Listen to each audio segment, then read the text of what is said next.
everybody out there in comic book land. My name is George Serrano, aka The Don, and if you're listening to this, you can only be here for one reason, and that's a brand new episode of the Major Issues Podcast, brought to you by ComicBook Clique. And on this rare occasion, I am alone. I'm the only one here, and I guess there's a little bit of bittersweet sentiment to that, because this is the year anniversary since we started the Major Issues Podcast to the day.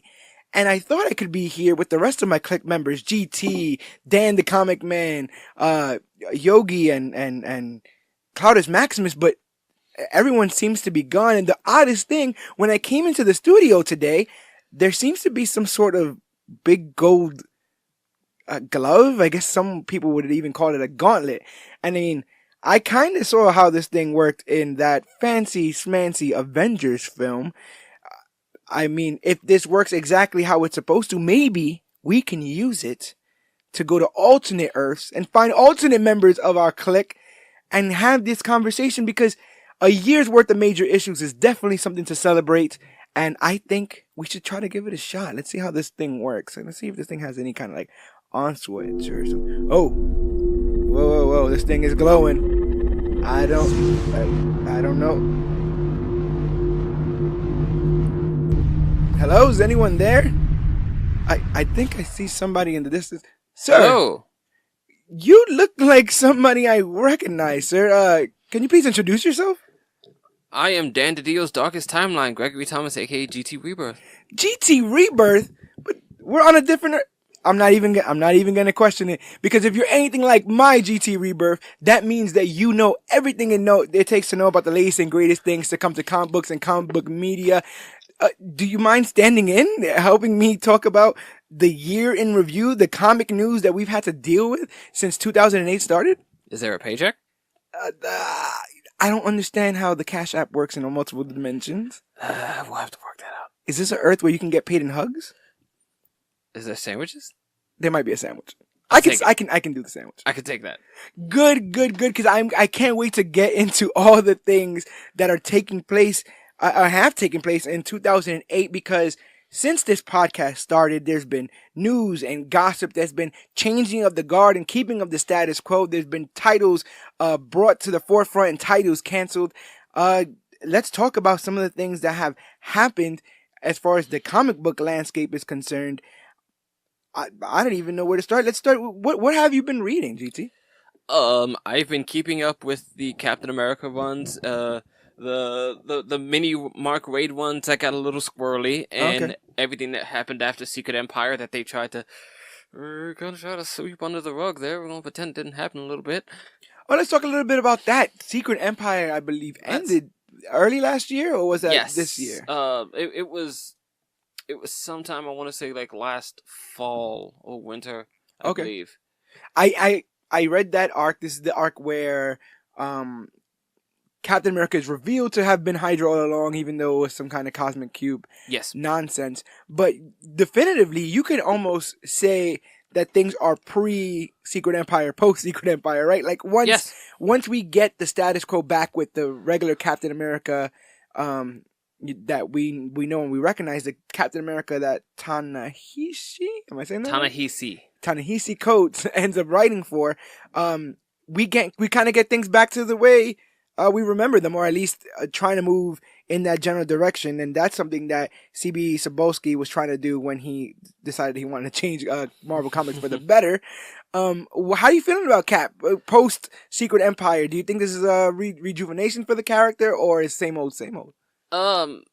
I'm enjoying it very well, but like I like the direction that Ta-Nehisi Coates is going in, which is sort of finding out what Captain America is and what he stands for and how useful he is in a world that is so divided, even though like the country he stands for is standing on two different ends of a line, and he has to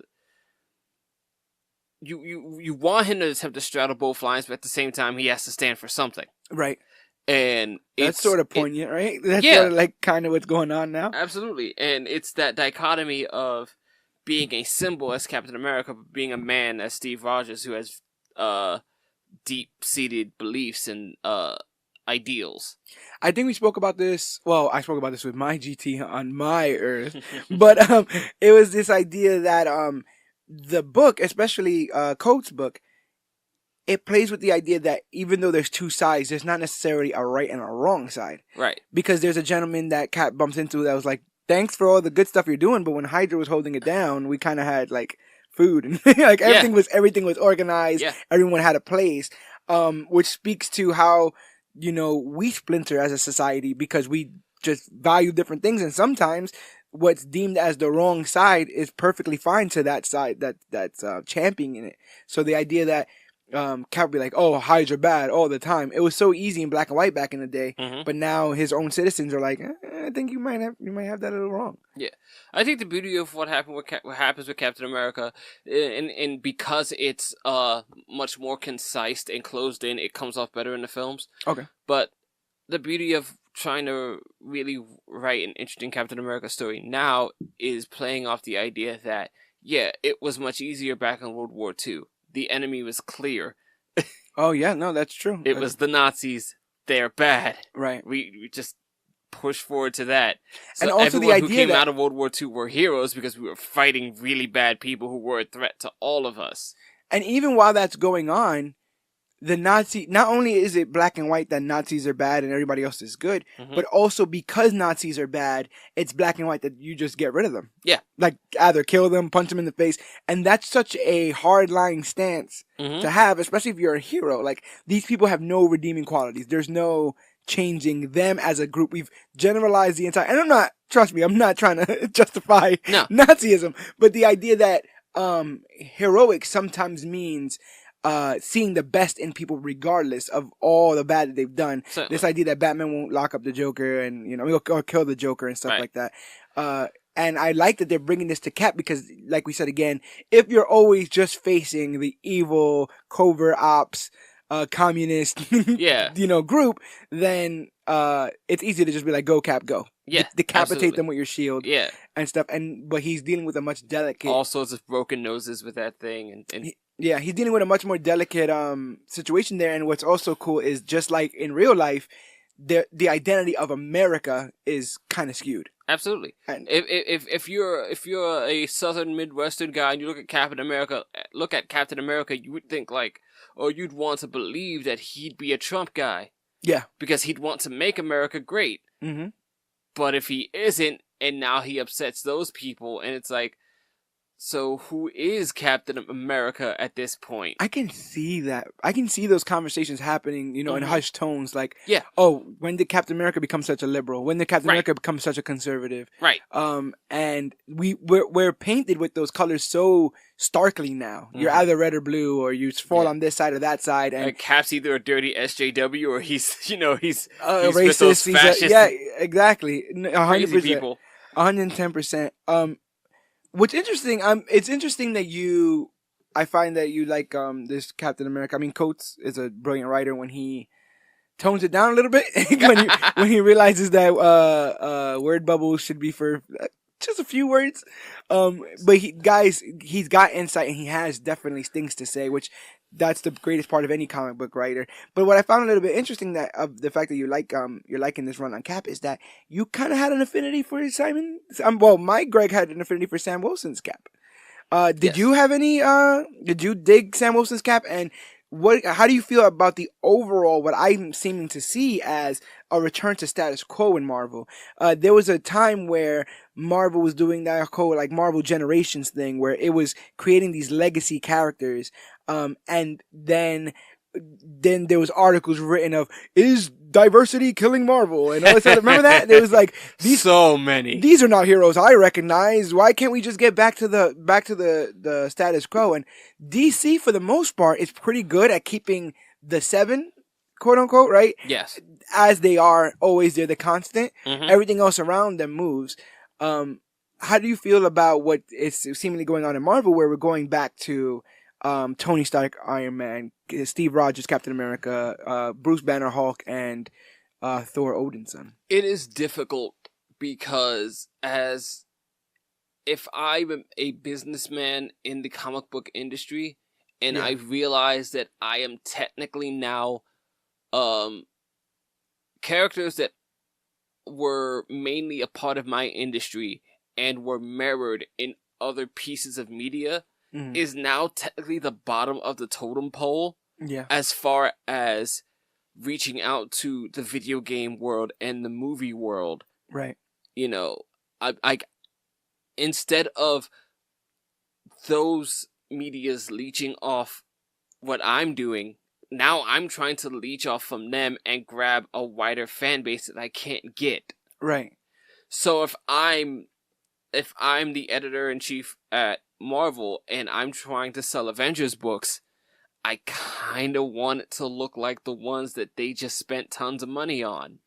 This reminded me of a conversation I had with Claudius Maximus on my Earth about V for Vendetta. The idea that Alan Moore said he never wanted his books to be translated into film because he feels like comics are a medium that can be enjoyed as that.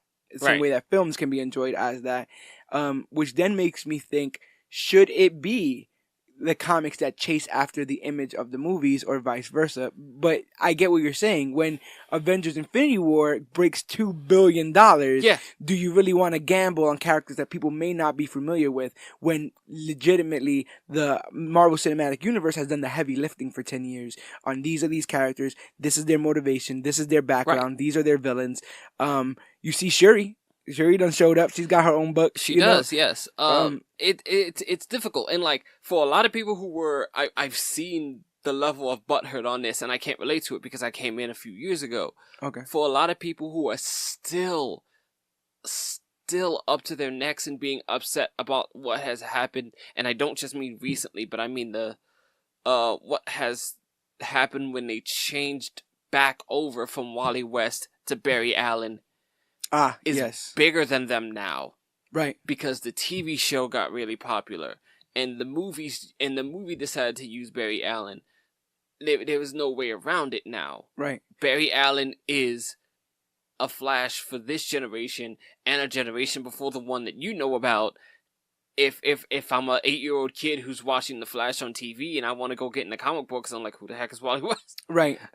Opening the gates with both Marvel and DC, do you find that there are legacy characters that you prefer and legacy characters that you don't? You think you can name a legacy character you really dig versus a legacy character you may not be, like, not my Captain, like, you know how they do Sam Wilson, not my Captain America. Right. Do you have that? If you want to consider Robin a legacy, like with Grayson being the first, Damien's my guy. And not a lot of people who have that affinity for him. But I think maybe because it keeps. I can't take the fact that he's an entitled little brat. I just think he keeps Batman honest. Like, you understand? Like, maybe. And you see what happens when Batman does. You've read the Tom King run. You see what happens when Batman doesn't have Damien around. Right. All of that, I blame on him not having his son there. Going, right. You don't have to deal with any of this, or Let me see what else. If I were to tell you based on like.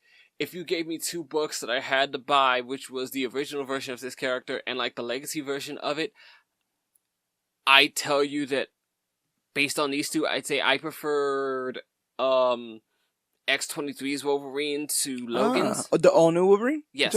Okay. I enjoyed her books more. I enjoy her personality more. I had more fun with her relationship with her little like Gabby sidekick. Yeah.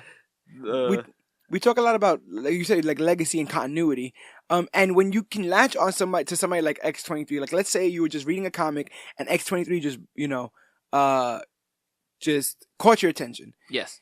It would take you probably half a year to read all the X-23 material that's out there and to be, fully versed in that character. And now that is your character. You understand? You fully get it. Whereas Wolverine, you have to be able to read every book. And Wolverine's had a bunch of stuff written on him, and it may be that disconnect. And not even just like books titled Wolverine, but now you have to find the X-Men books that are centered around Wolverine as the main character. And the team ups. Yeah. With him and Jubilee and stuff like that. You when he joins X-Force, all that stuff. And it might get a little like miniseries with Domino. Yeah. So it's like it makes it a little bit hard. So I do see how people can attach. Don't read that one, kids. It's not for you. You want to talk about successful legacy characters? Miles is doing good. Miles Morales, the Miles Ultimate is Spider-Man. a rare bird, but look at as far as the comic book universe, look at it now. Like, is there even a Miles book right now? I think it's called Miles Morales Spider-Man. Like, it's not. I haven't seen one in a long time. Ever since they did the annual that pretty much like negated all of Bendis' work. I was following it for a while when he was with Spider-Gwen. Spider-Gwen? They did the crossover with Spider-Gwen, yeah. Yeah. She is Ghost Spider now.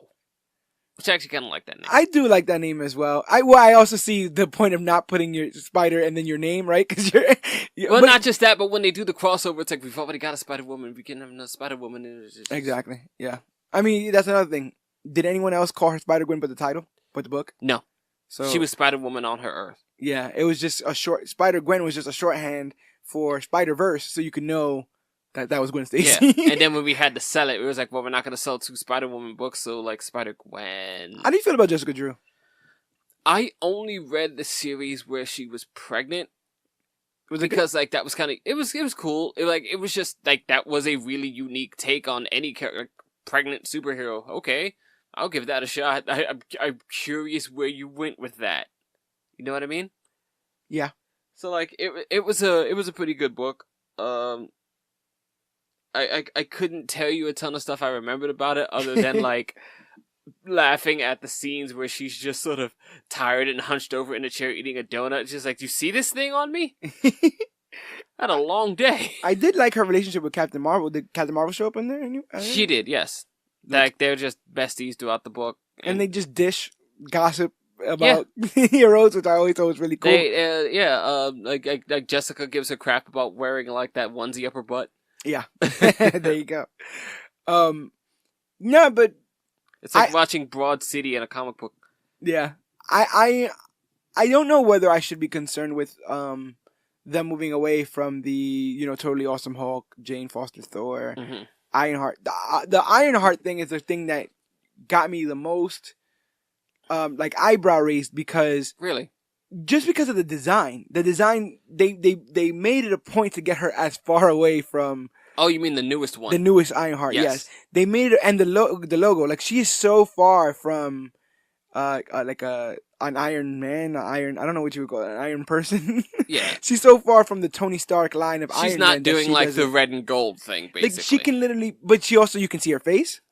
Yeah. Which is something that's not an Iron person thing, right? You can. I guess no, I don't think that's a permanent thing, though. Oh, you think she kind of like? No, I read the book, like it comes over. Oh, okay, like a Power Ranger visor kind of thing. Sort of, yeah. Like her face is open on the cover, but like the suit. I thought she was just walking around like that. I'm like, that's kind of dangerous. Yeah, it's like the Lex Luthor. I have the whole mech suit, but my head is out, even though he has like that cool dome thing. Yeah. It wasn't a bad book actually. Ironheart? The first issue, no, it wasn't. It was pretty cool. Did you follow her, like, prior to that? Because I followed her adventures while she was looking for, like, Tony and stuff. I did, but also because when I jumped on, that's exactly what they were doing. Okay. Like, there was maybe one more volume of Tony Stark, and then they went to Ironheart. But now Tony's back? Yes. And dating Janet Van Dyne. And in his new body? Yes. You get to create a new body. Do you like take off birthmarks? Do you like I didn't like the way my pinky looked the first time? He just really squares up the facial hair. Then he's like, you know what? It makes it permanent. He's like, that I don't ever have to shave it. It's just gonna be stuck that way. Speaking of, man, I'm not sure if you classify as a legacy character, but a character that is derivative of someone else that you're a big fan of. Your boy Jason Todd. Yeah, Jason Todd. Another big character for me. And Jason Todd, in a lot of ways, is my introduction to the research portion of being a comic book fan, right? You find somebody that you like or a story that you like, and you pull that thread. Where else has this person been in? Right. Where are his origins? All that kind of stuff. And Jason's been What's his best books? What's the interesting stuff I can read? Exactly. And Jason's kind of scarce. They had that big under the hood book and then Under the Red Hood movie, and that was his big arc. And then they didn't really know what to do with him. They do like this, also like a Under the Hood prequel called Red Hood Lost Days. Okay. That goes through how Talia kind of recruited him to go get on Batman's bad case, because she just is the worst. Yeah. But It's probably another orgy she's having somewhere in a cave in Kahndaq. Did you see Titans Red Hood? I seen Titans Jason Todd, yeah. Oh, what a jerk.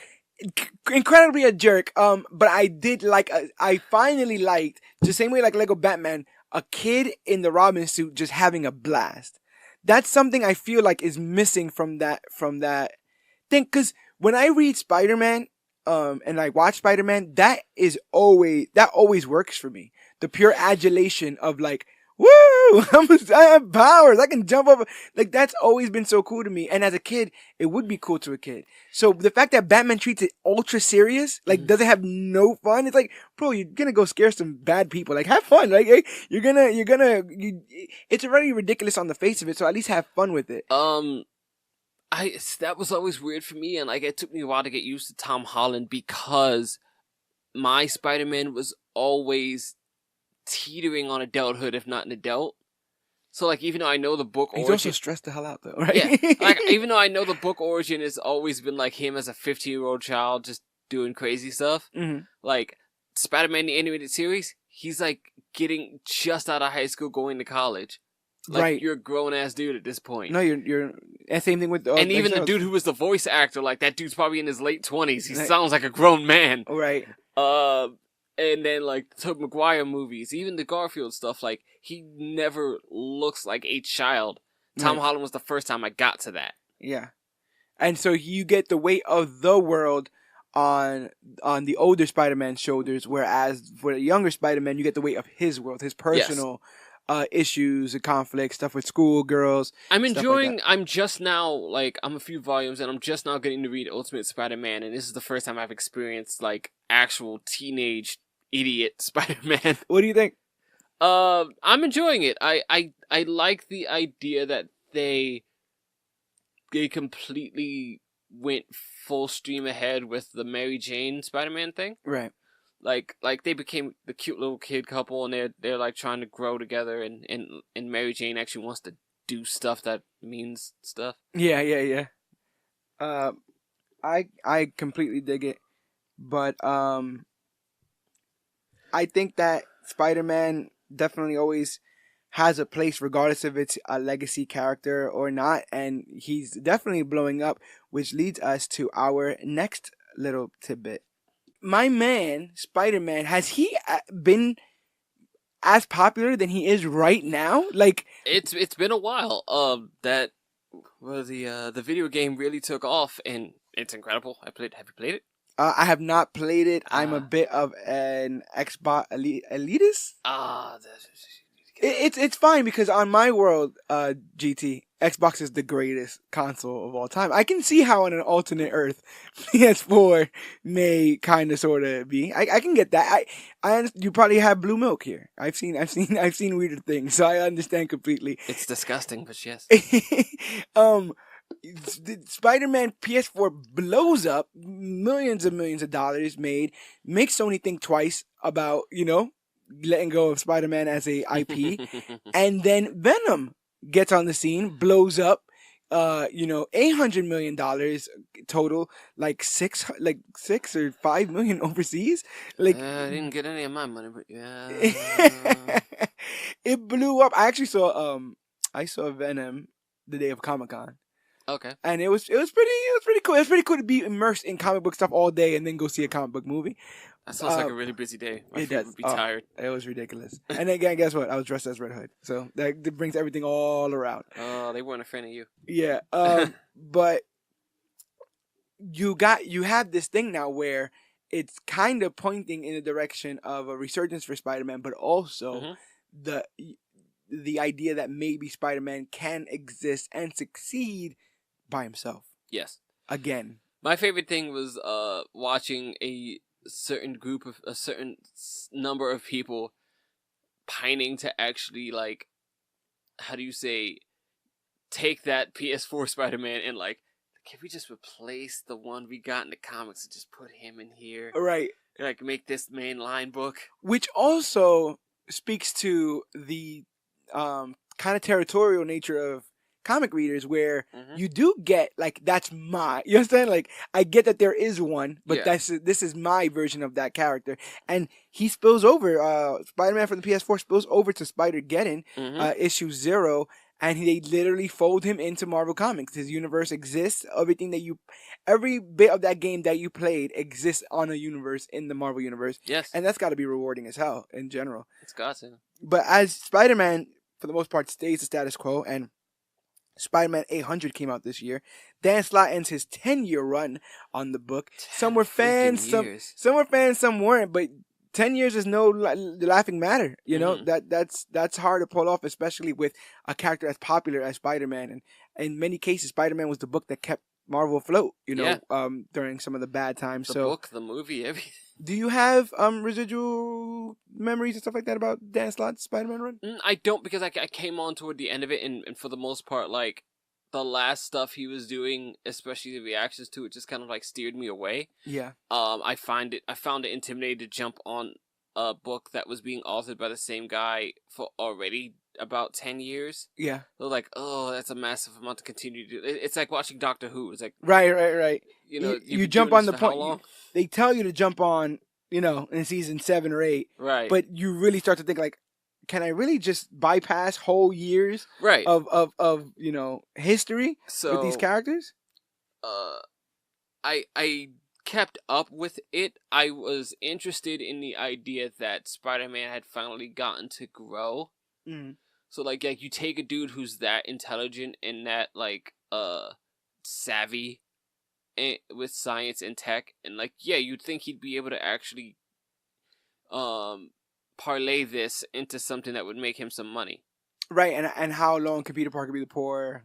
Yeah, you like know, struggling, poor unfortunate schlub who can't pay rent. The working artist kind of, or working superhero dynamic for that. It's difficult to get that kind of growth in a character because it's so easy to just maintain the thing people know. Yeah. And like to trap yourself into the box of believing, well, if he's not this, then he's not Spider-Man. It's like, yeah, but that's not a character that's living, though. Right, exactly. These characters work best when they grow with the readers. Yes. When they've gained experiences and stuff like that. Where I feel like sometimes in DC's world, we're trapped in this like carousel of nostalgia, where it's like we are pretending to have growth, but we're just kind of retreading stories that you kind of got some familiarity with. I point to things like the Lazarus Contract. Yes. You know, where it's like, this is not, you know, I get it, it's not what it is, but we're gonna point fingers to, and like something it's not bad to point toward things in the past, as long as you don't live in it too much. Yes. Like the Captain America book just recently like spent the last 2 or 3 issues referencing things that happened in the original Winter Soldier book. Okay. So it's like we're referencing something that happened like 15 years ago. Go read it. Yeah, and you want people to feel like everything they've read. Of course, it's not 15 years. Yeah, I don't think. But you want people to you know, feel like everything that they've ever read has substance. Yes. So when you reference these things, like, oh yeah, well, you should reward people for remembering these things. Exactly, but you do have to propel the plot forward. The downside is that comic books seems like sometimes feel like it punishes you for remembering things. Yes. It like, does. Like, how dare you pay attention to this detail? Yeah, this is gone. Oh, they'll just hand wave it away with one of those asterisks, right? You know, in the what corner. What is continuity? Yeah. Another character we have jumping from video games to the comic book realm is the Arkham Knight.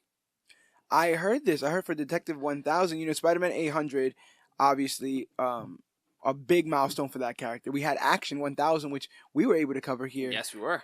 Which was it got me a job. Yeah, which was pretty damn cool. And then now I am content manager. There you go. I like that. I dig that.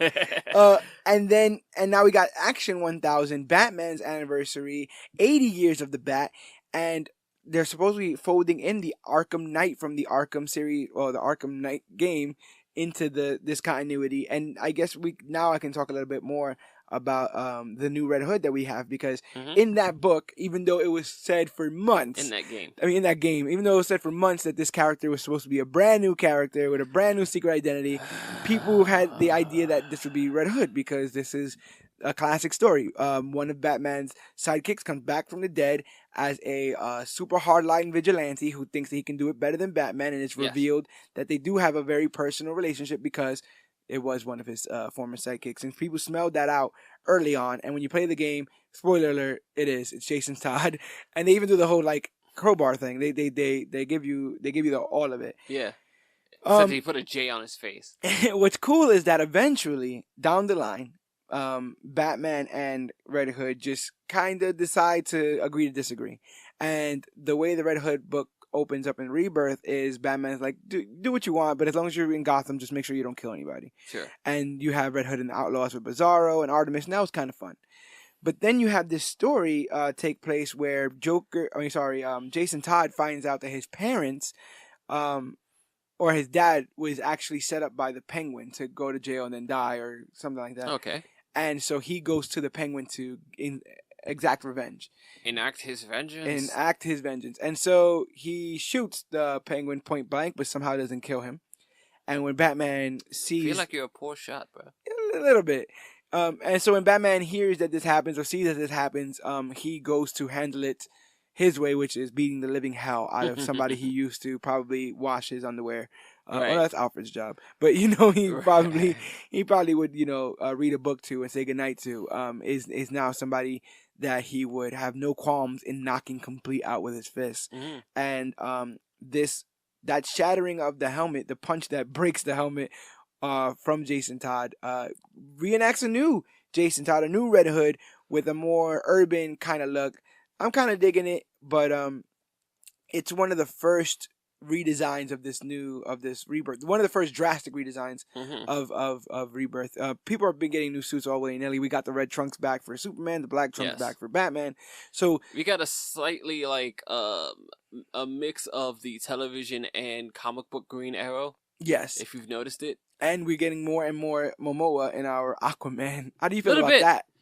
I didn't mind it at all because like Momoa is like the most recognizable Aquaman that I know. I understand. Other than like the one in Injustice, which is like that makes sense. If you are an Aquaman fan, though, do you think that they feel kind of slighted? The idea that they've always championed this guy, looking exactly how he's looked for years before any of this other stuff.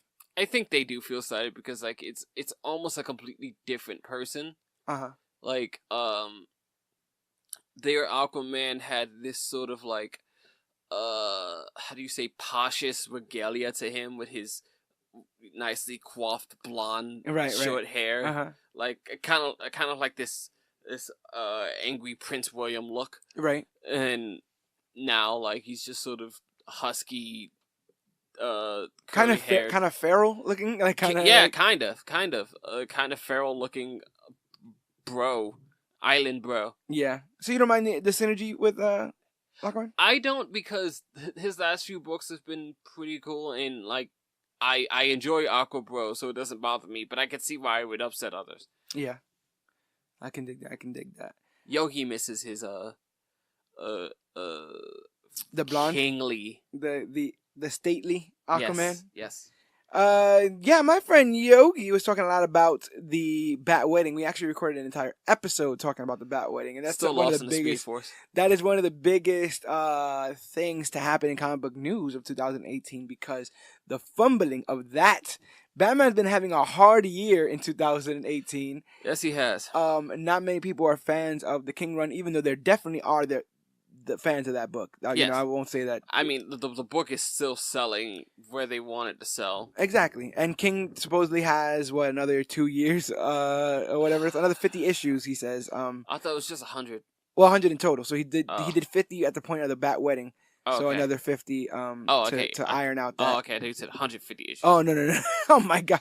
Were you canceling your subscriptions? You can just see the comics mounting on top of each other.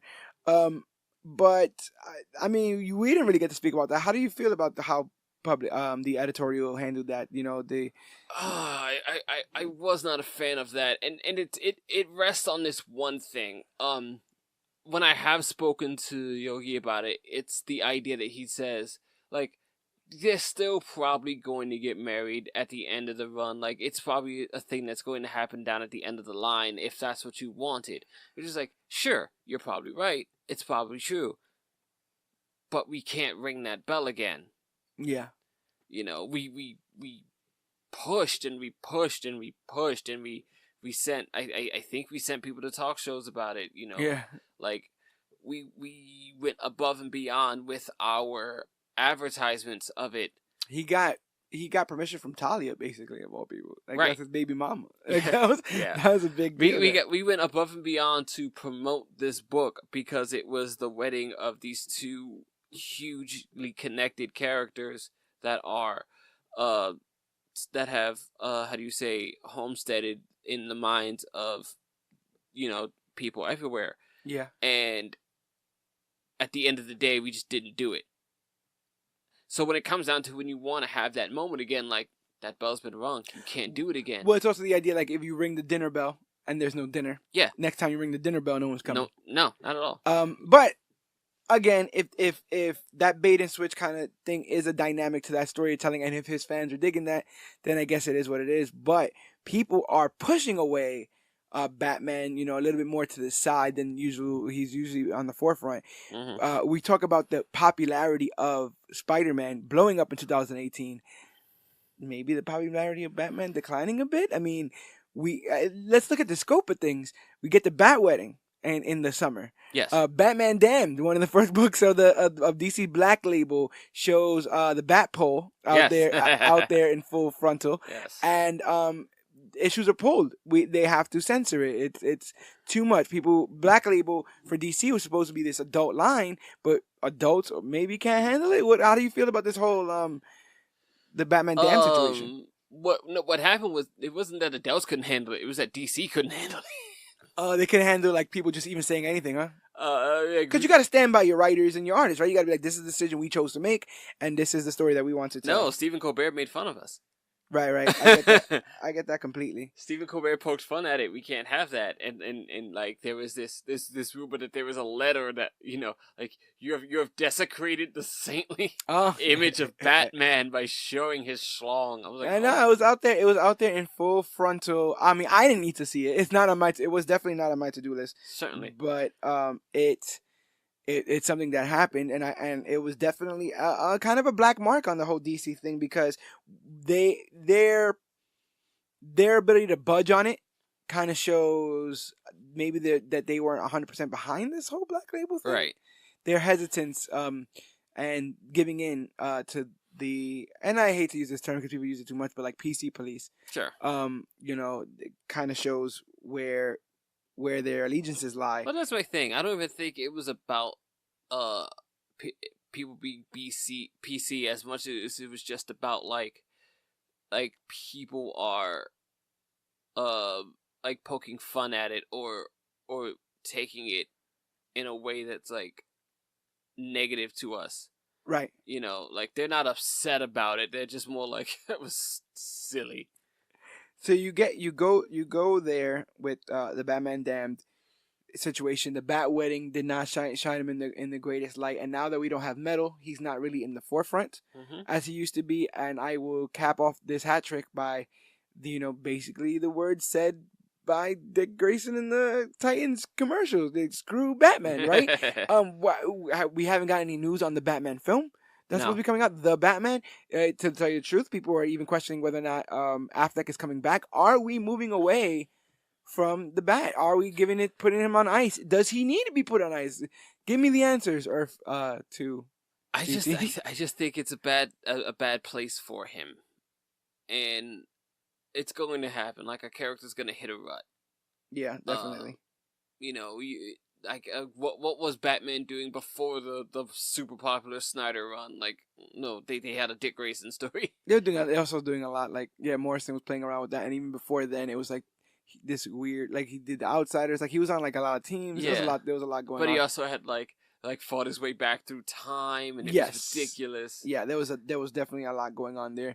I love the character, so I don't mind him being put on ice for a little bit because maybe people need to remember the best parts of that character and bring that forward because it seems like a lot of people have gotten really confused as what the character means and his motivations and stuff, and it's been played around with a lot. I mean, I saw him punch Commissioner Gordon. I think sometimes I was gonna say, sometimes I think the people who are writing it are confused as to what the character of Batman means. I saw him punch Gordon in the face, so I don't know if people are 100% on that. But we all get territorial about what our idea and incarnation of. I think people have. I think a lot of people had this idea about Batman being the best Batman that they could possibly think of, and then realizing that a lot of the times the Batman that people write is kind of a douchebag, right? That lies to his friends and how do you say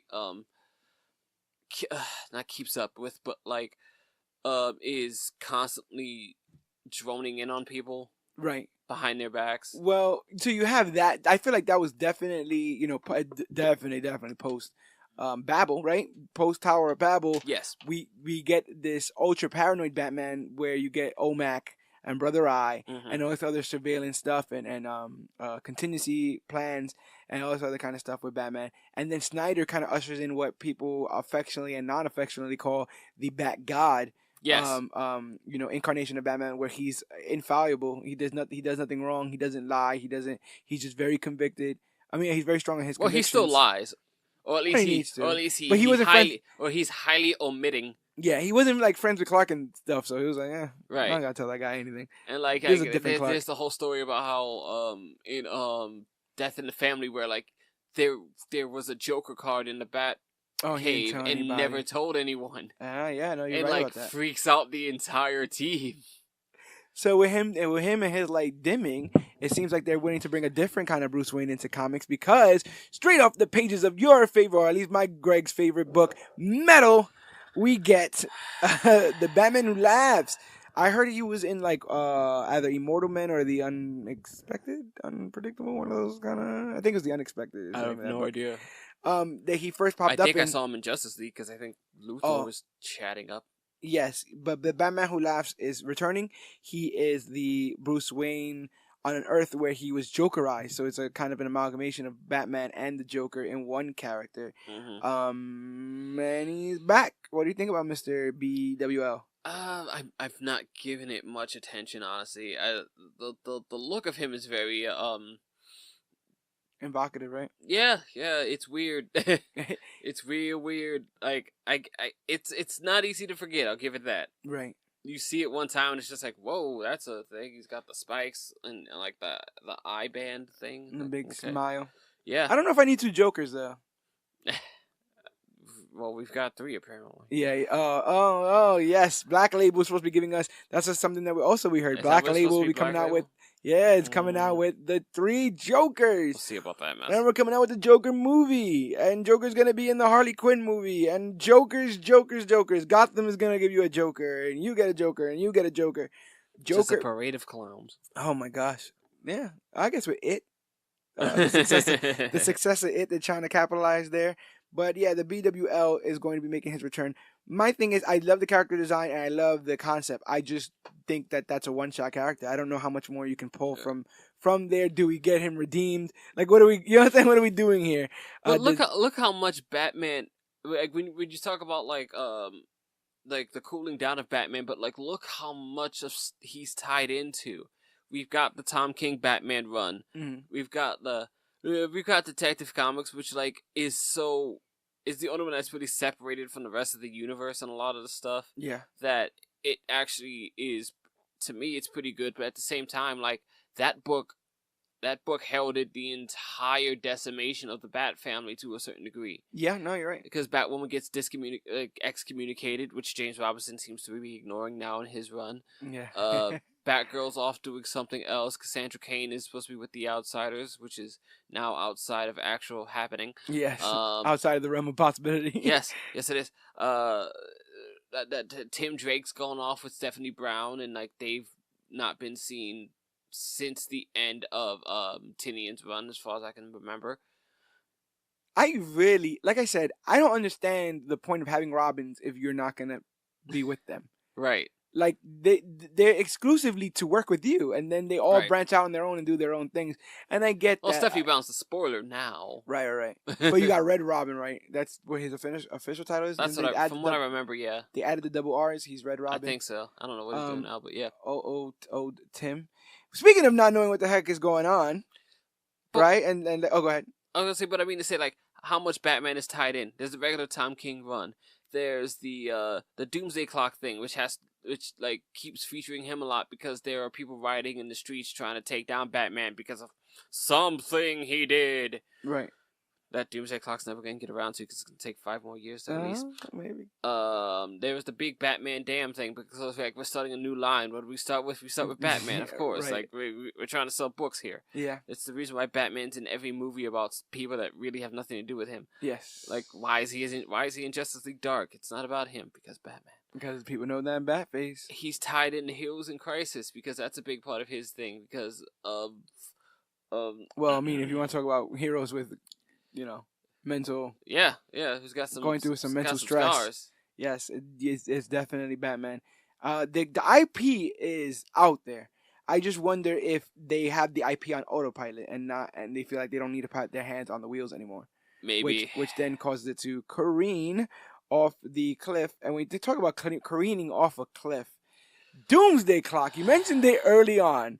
This is a story that I was so excited for that we covered it on here on the Major Issues podcast, the first couple of issues here with Yogi, and we are a full year removed from the once-a-month publication of this comic, and yet we have not finished the story. Nope. It's supposed to be 12 issues, November to November. It is December, and we are on issue 8? 7.5, because 8 was leaked. Yes, it by was. the Russians, something like that. Yes. But it's a KG beast. So it is crawling to the finish line. Some people had the frustration over the delays has caused some people to completely drop the book. Sure. Entirely, and those like myself have become apologists, saying that this will eventually get to the point where the masterpiece will be worth the time. But it's kind of getting harder and harder to defend it when you yourself, when imagine watching a season of television where you can only watch one episode every 2 months. Yeah. There's no way you lose pace, you lose Easter eggs, you lose it all kind of momentum.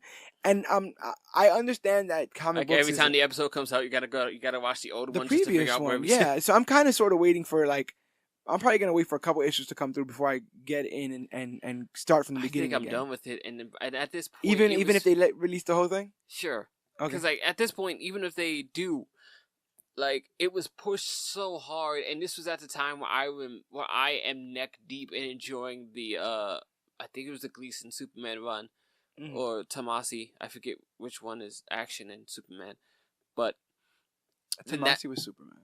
Okay, and Gleason Jurgens rather was action. Yeah, I believe so. Okay, so this is I'm neck deep in the Tomasi Superman run, and they are pushing the Doomsday Clock book in the back of these Superman books. Right. And one of them legitimately has it's supposed to be closing in on the freaking smiley face, and then it comes out with the Superman logo because of the yellow matching. Yeah. And it's just ooh, this is gonna be this massive deal. And Superman's on the front cover of the first one with Dr. Manhattan, which was almost an encounter promised from day one. Right. That we got a bare resemblance of in issue 7. But 7 a year later. But 7 issues in, and it's just a Watchmen book. Yeah, I heard issue 8 has more DC characters in it, but when you consider this to be a 12-issue series, that's what, 3/4 of the way? Yeah. 12 months, more than 12 months in, and it's mostly a Watchmen book. And I was I have Watchmen Stockholm Syndrome, so I will be continuing this series, but I do completely 100% understand the reservations people have towards it, because it is a hard story to continue when the story is being told in such a staggering way. I guess, we've spoken a little bit about the Manhattan and Superman turn. Let's talk a little bit about Superman in this past year. We did a lot of talking, me and my GT Rebirth, about Superman in general this past year. We did Action Comics 1000. We did the Man of Steel, characterization of Superman. I also was able to do a cover of Superman Volume 1, with Claudius Maximus. So Superman has. I've definitely been doing my homework when it comes to Superman the character and what they've been trying to do with him. But I cannot lie when I say that once Action Comics 1000 came out, and the great herald, right, Galactus' herald himself, Yes. Brian Michael Bendis showed up with sort of kind of obnoxious advertisements of like he's coming, and when he Bendis gets is here, coming. when he gets here, it's gonna be crazy. And then he comes out with this Superman, it's crazy, all right. and I'm not really digging it. I'm not. And again, I understand the medium itself ebbs and flows, and not everything is gonna be my thing. But for me, I'm feeling pretty kind of down that I can't get into the current Batman and current Superman because I always kind of felt like I could, and it's kind of leaning me to some of the fringier characters. I get to tell you the same thing I told you when I'm like on that first Superman episode.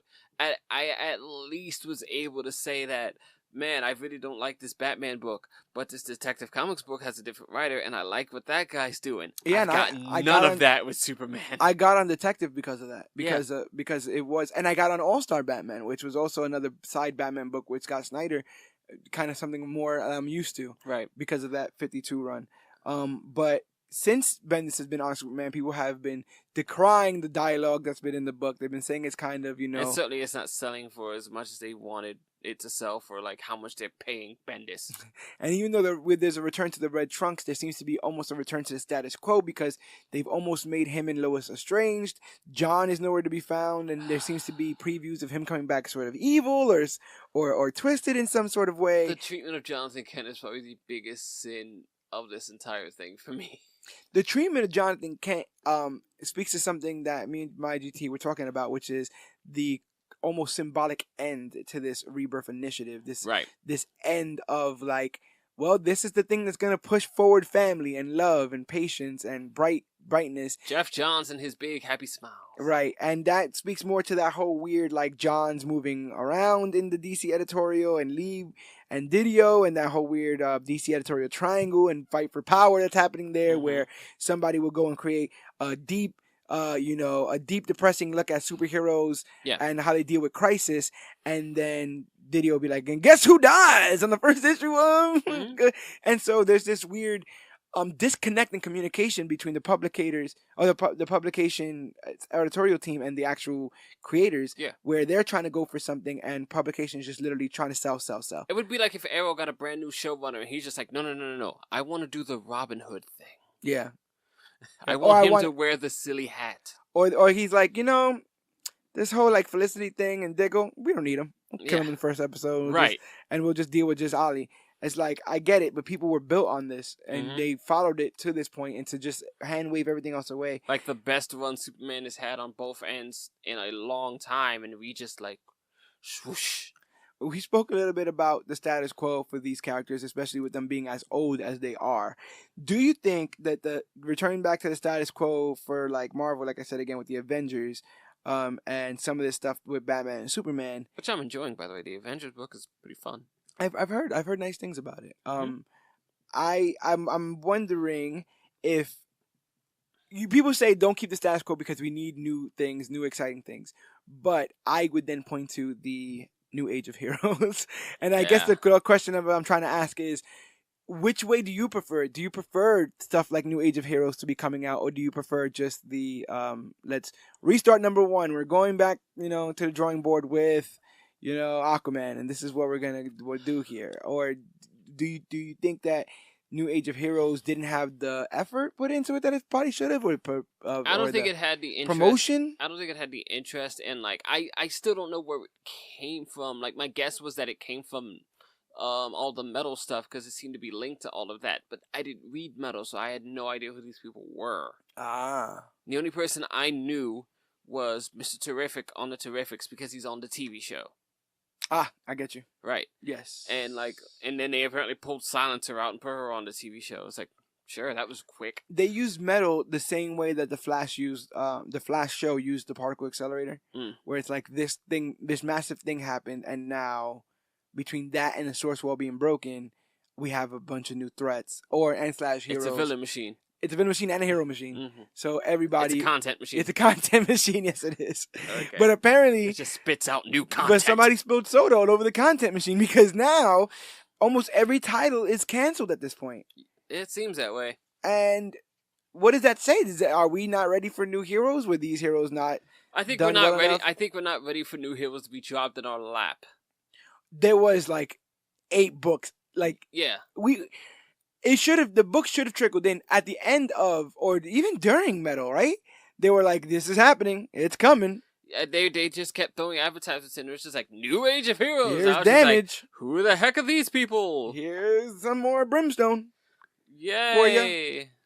Yeah, people. I'm spending enough money trying to get into your Aquaman book. Leave me alone. Me, I'm not really much on these new heroes, especially if, like I said, if you're gonna generate them, if they're gonna be what is it called, the conveyor belt of heroes. I don't dig that, but I do dig new interpretations of old heroes. And when I think of that, I think of Tom King's Mr. Miracle run, which was an incredibly depressing but entertaining venture into the madness that is just the human mind, the existence. I've never been familiar with Mr. Miracle. Existential crises. Issue 1 opens up, spoiler alert, on a suicide attempt. So I didn't hear about that. It is not your average book, kids. But if you want something a little bit more nuanced, and I don't say that in the pinky up, mustache twirl kind of way. Like if you want a more serious book, no. Right. If you just feel like that flavor of ice cream, check it out. Check out that Mr. Miracle book. It's actually got me more curious about his Vision run on Vision. I think that was also a miniseries, a 12-issue miniseries, and it's got me curious about that. But yeah, you can take some of these characters and tell new stories with them. Like I feel like that's what they were doing with Coats on Cap. I feel like that's what they're doing with the new intergalactic Black Panther. Right. Sort of intergalactic there. The irony of the Black Panther and the Wakandans becoming colonizers. Yeah. You got to speak to all that. Speaking of stuff returning to the status quo, what do you make of all this these X-Men happenings? Is there a series? Is there a property as maligned right now as the X-Men? As confusing right now as the X-Men? Dark Phoenix, the trailer came out, all that hullabaloo, and I don't feel like people embraced it as they used to or as they have before in the past. Do you agree? Or I think it's just hard to keep up with because things got really squirrely. Yeah, no, definitely. And like especially when you release like 4 or 5 of those books and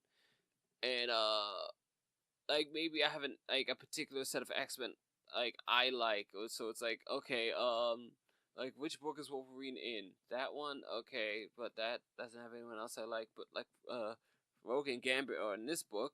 I like those two, and so there's not a square X-Men team. They're like broken up into like varsity, junior varsity kind of.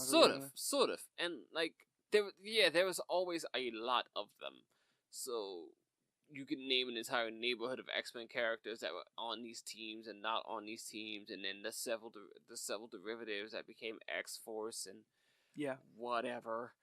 But now it's just like, if I asked you the question, what are the X-Men, could you answer that? Right. And they wrapped up a lot of the X-Men's identity in Wolverine, and he had both a definitive death in the comics and in film. Right. So in many ways, they closed one of the biggest chapters that franchise has, and they say, nope, Wolverine is back, and he's got hot claws, and Jean Grey's back, and she's the Phoenix, and everybody's back, and the Cyclops is back, and Professor X is back, and everyone is back how you remember them. We're going back to status quo, like I said, again, because that's what people recognize, and the mutants are in this kind of like perpetual torture all the time, right? Like they have to constantly be tortured. So that's why so many people die in the X books, because we hate mutants, right? So we have to keep hammering that in. And so when you have so many years, 40 plus years of this kind of narrative, I just feel like they can't keep shaking the Etch-a-Sketch. You can't just, do a bunch of doodles and then shake the Etch-a-Sketch. When I fell off, when they brought the younger X-Men from the past. From like a different universe or something. To be like, screw everything we've done. Let's start this from the beginning. We've got a young Cyclops. Let's start this from the Stan Lee X-Men, and let's go and let's move forward. But I mean, I don't know. because I think a lot of people still define the X-Men as that version from the 90s. I can see that. And I think it's difficult to capitalize on that popularity, you think? And, like, the movie's popularity is a completely different thing at this point. Mm-hmm. But, like, that's also the downside of a book that's been around for so long and has to sort of grow characters to a certain degree. Yeah. Excuse me. And it's like I said, it's so hard to nail down anymore because I don't ever know what's happening.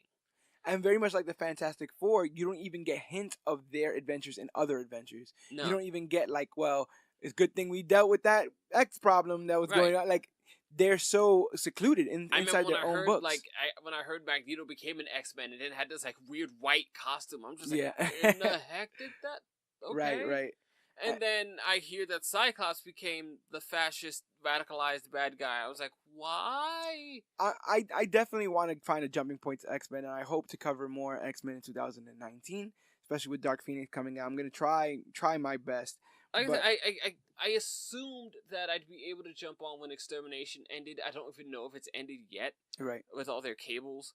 Mm-hmm. And, like, they've got this, like, X-Men Disassembled one right now with, like, this weird multiple man thing. And it's like, I still can't get a hold of this. Yeah. I still can't get a hold of, like, what these... It's coasting so far on its name value, but I still can't get a hold of who these characters are and what they're doing, even as they've evolved. I want them to evolve. Right. But I also... But they're not hand-holding new readers to the evolution, you think? I think they're not giving them a clear vision as to what these people are now. And what changes have been made and all that kind of stuff. What changes have been made, but also, like, what the... I don't know what the mission statement is anymore. Because the mission statement of Xavier is gone. Yeah. There's not much of a leader. Supposedly Emma Frost was the leader, but now she went back to the Hellfire Club. Yeah. It became the Black Queen's got a whole new outfit and all that jazz. Oh, she's back to being evil? Yeah. Damn. Yeah. Ah, see, that's what I'm talking about. It's like we're just going back, right? Everything's going back to how people remembered it, which is kind of like. But that's fine. It's like it's like pro wrestling. It's like everyone turns heel and face at some point. But yeah, give me the X-Men mission statement now. What are you guys doing other than just like fighting off Apocalypse? I get it. No, 100%. But when we would be remiss to talk about this year in review if we don't talk about what probably is the secret or sneak MVP of the year, which is Venom. Who would have thought that it's movies, comics, literally everything, crossover events? Yeah, Venom's popularity is skyrocketing. I read Venomized with all the different or Venomverse. I'm sorry, with all the different multiversal Venoms. There he was in the Poison X series, and then he got this Danny Cates. Am I saying that right? Donny Cates, yeah. Who created the symbiote god, and symbiote god No. Yes, and that seems to be taking off. They're reinventing Carnage for a new generation. Venom is going bananas. What do you think you think this is all movie promotion? Did somebody just get the character? What do you think it is about, this rebirth? I certainly think there was a piece of Venom synergy, but at the same time, this happened before the movie had any traction. Right. Because like the Venomverse stuff is also an offspring of Spider-Verse? No, but like almost in the same vein of how we got Spider-Gwen. It was nothing but a tie-in to sell covers. Got you. Because like it was like, well, the anniversary of Gwen Stacy, so we're gonna put Gwen Stacy on the cover of a bunch of people's books, and it was like we got Spider-Gwen, and people went, yeah.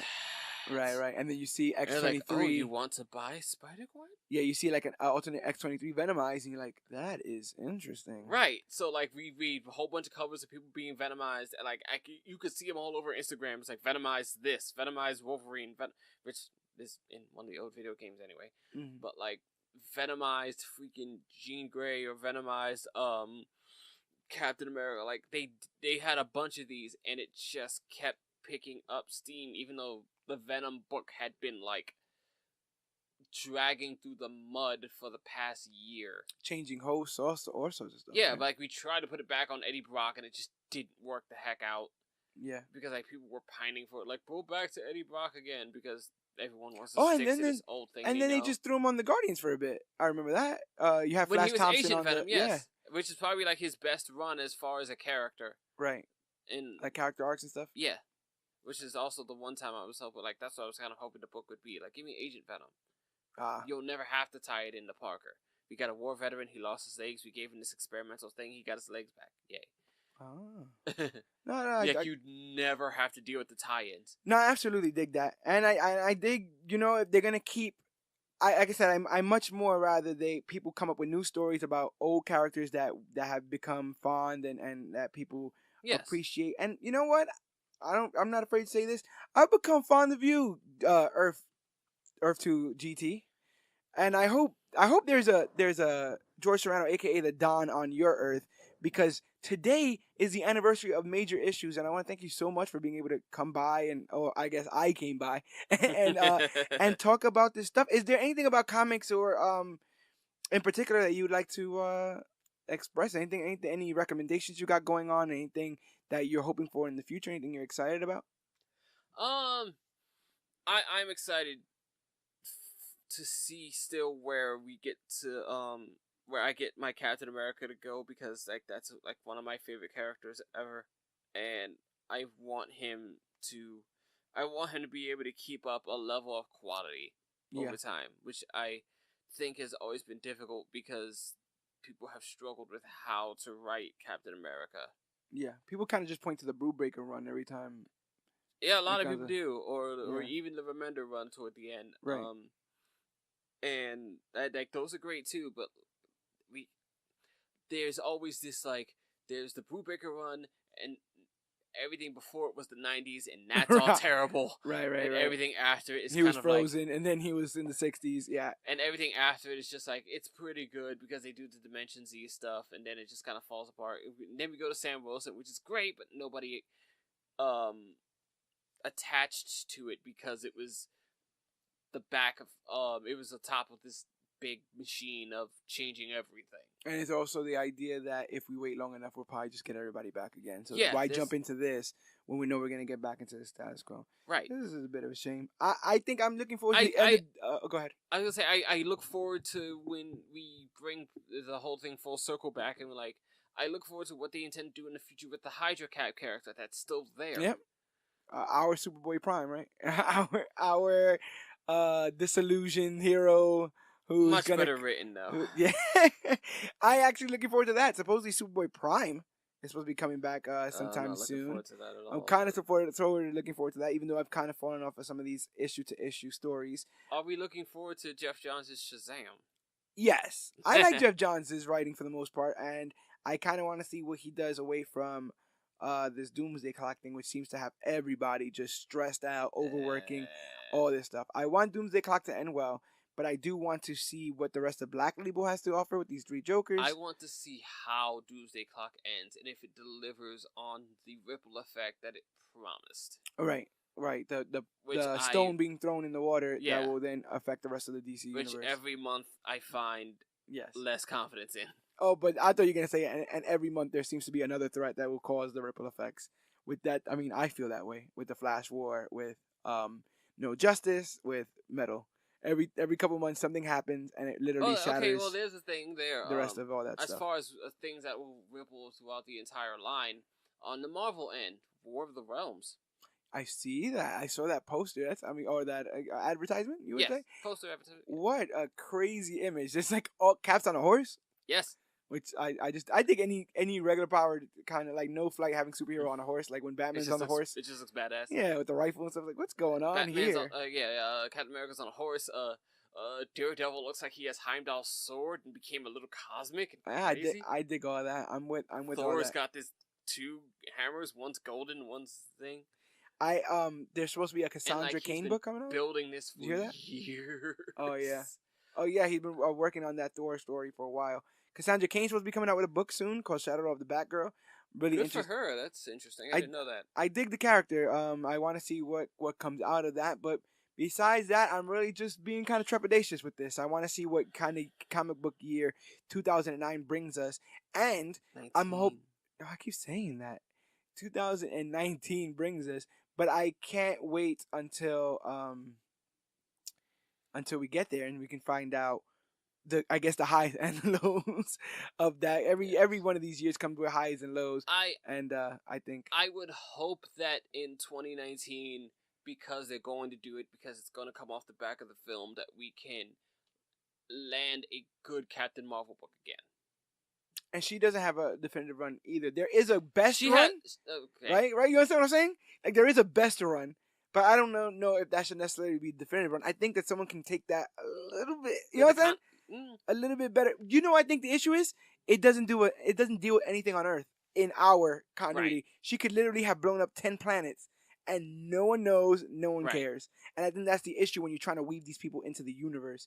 She should have things, and her definitive thing with everybody is Civil War, which makes her look like a jerk.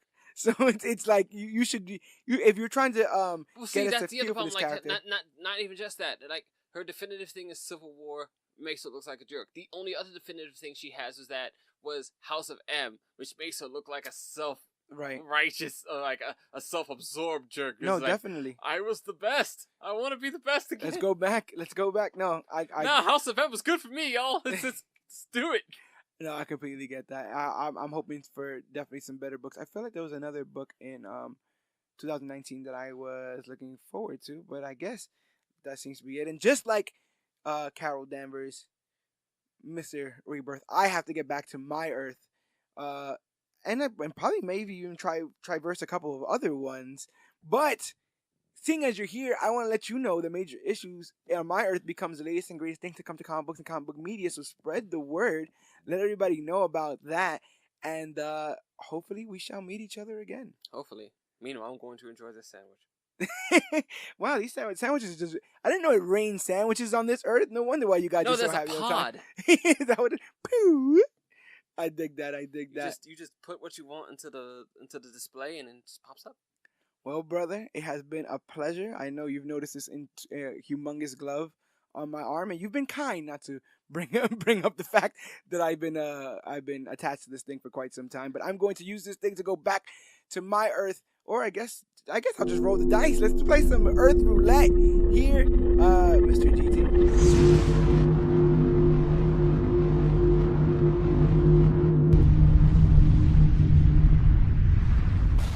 Whoa. That was incredible and kind of crazy, but I don't think I'm done jumping from Earth to Earth. I need to see what this puppy can do. Let's see. I think if I just move this a little. Whoa! What the? Whew.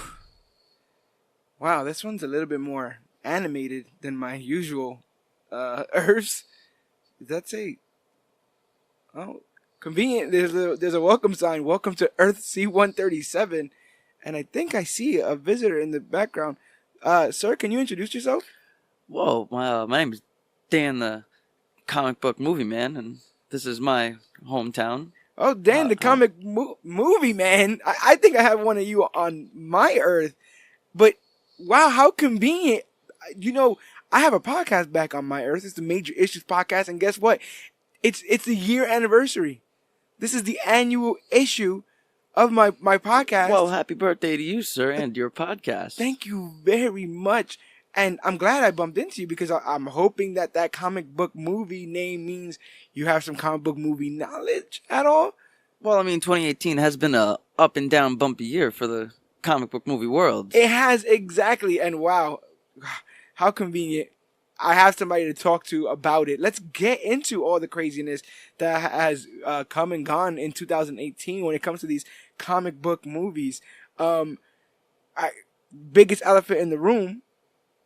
We finally done it. Disney's finally done it. Disney acquires Fox and all of its assets. And this was something that we, or even The Simpsons, right, kind of predicted. Well, yeah, we have that episode over here too. Yeah, The Simpsons, they predict everything. Yeah, so. Isn't that crazy?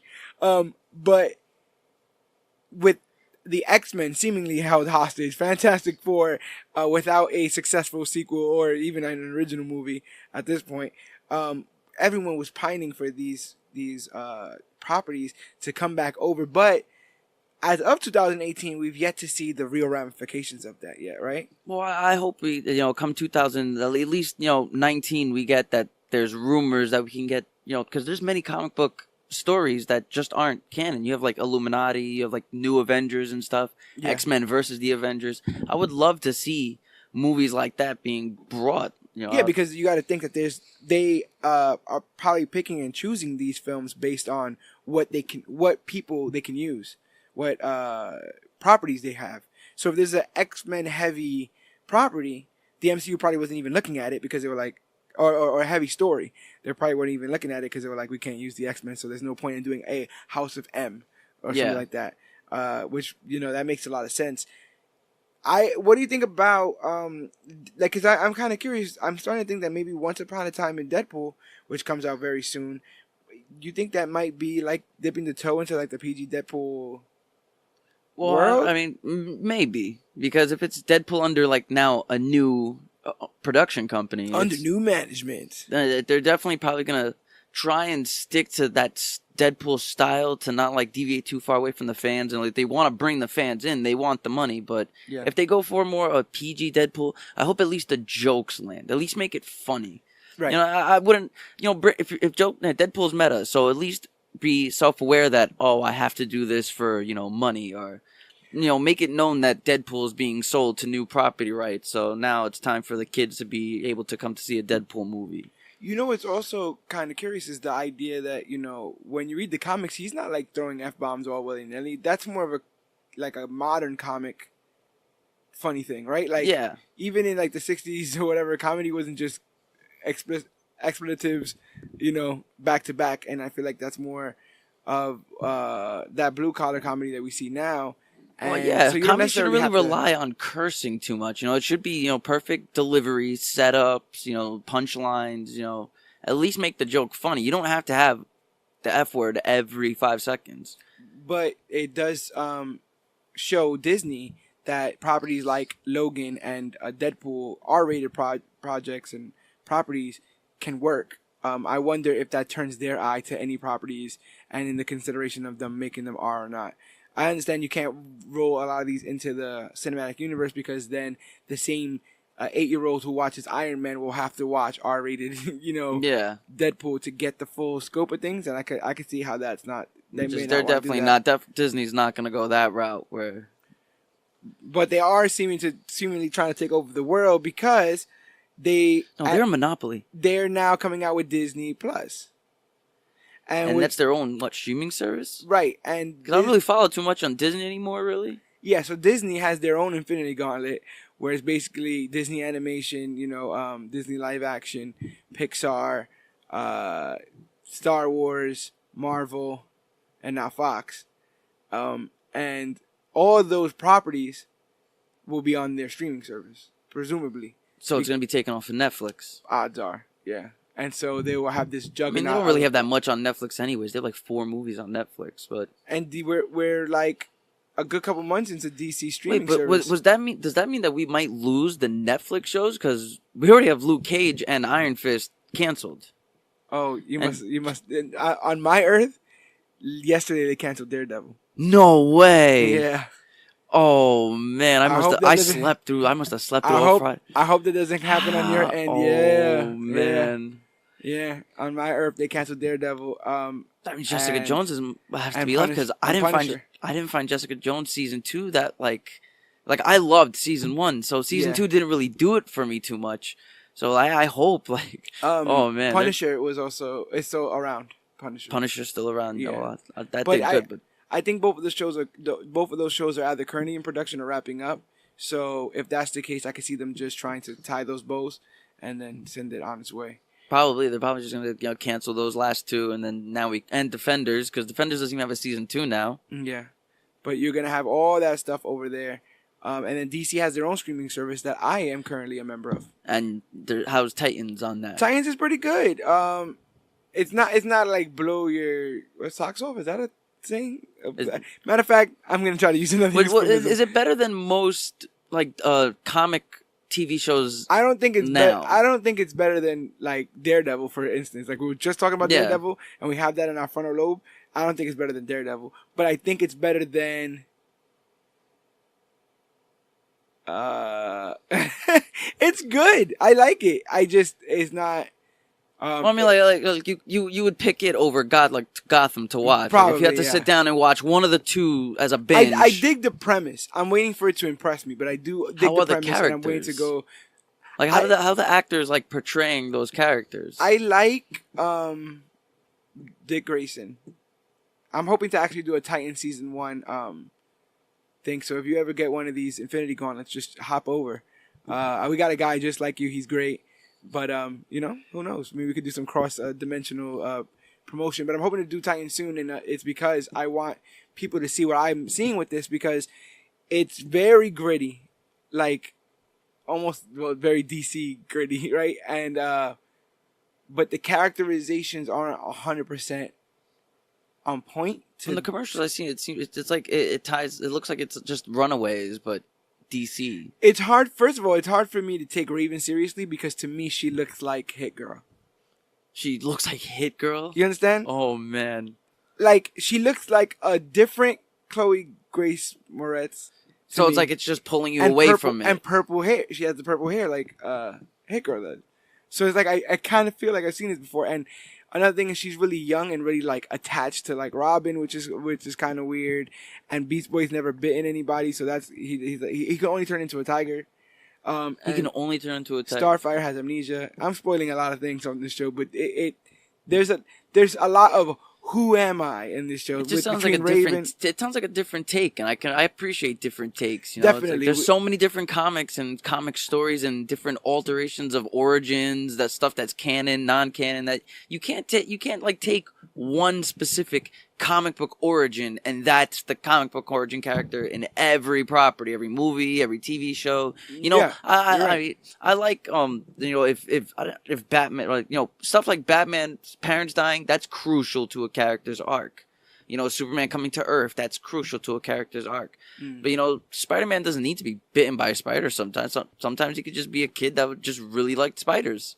Who knows? Yeah. There's so many different, you know, Ultimate Spider-Man storylines that you can do anything. Right. No, and you think of characters like Harley Quinn, who had they stuck directly to the comics would not even exist. That's a creative decision made on a part of an animated television show that wasn't she made for the TV show and then brought into comics? And now she has in a movie. So like, what kind of weird? And then for something like that, then you can't ever really have a true origin for a character like that, because it was brought into comics from a TV show. So you can in the comics you can make its origin anything. Well, the only thing about that was out of all things, she had her origin on the show, which is that Mad Love episode, which is where they pull everything from. And that's the definitive thing. Like, it's not any author's take, but the actual show. Like, you have to watch the episode. It seems like something that's like crucial to a character's arc. Like, if the origin is crucial to that character's arc, you have to keep the origin. Yeah, no matter what. Batman needs to see his parents die in order to become Batman. Yeah, it's not a case of like Batman found out his parents were killed in a car crash or something like that. Yeah, different. He has to see the crime. Like, that's why, like in the Amazing Spider-Man movies, I like that whole, like, you know, Peter trying to find out the mystery of his parents, because I personally don't know. You know, Richard and May Parker's origin in the comics, but I know that I heard that they're like spies or something for S.H.I.E.L.D. Yeah, they are. Yeah, they're like some kind of super spies. But yeah, these characters have lasted.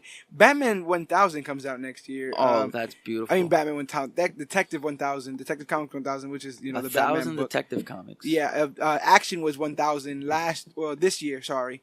Next year it will be Detective. So these characters last 80 plus years. Speaking of things that are lasting long times, Marvel, 10 years of the cinematic universe. I remember, I will never forget, I was in military school, and my father came to visit me for a football game. It was an away game. He drove all the way to like upstate Pennsylvania while I was facing another team. And we stood in a hotel, and when he came back from Blockbuster, Hollywood Video, because they didn't get it out in Pennsylvania. He came back from Hollywood Video with 2 DVDs to watch. One was Tropic Thunder, and another one was Iron Man. 2008? Yep, Iron Man. And I'll never forget it. I threw on Iron Man at like 12 o'clock in the morning, and I knew about Iron Man because one of my cousin's favorite superheroes is actually Iron Man. He grew up on the Invincible Iron Man TV show. Yeah. He had toys. He had everything. My cousin Clark, he always showed me that he loved Iron Man. So I knew who he was, but I never like paid attention to him. My Iron Man what do you call that? My first inkling of Iron Man, honestly, is Marvel vs. Capcom.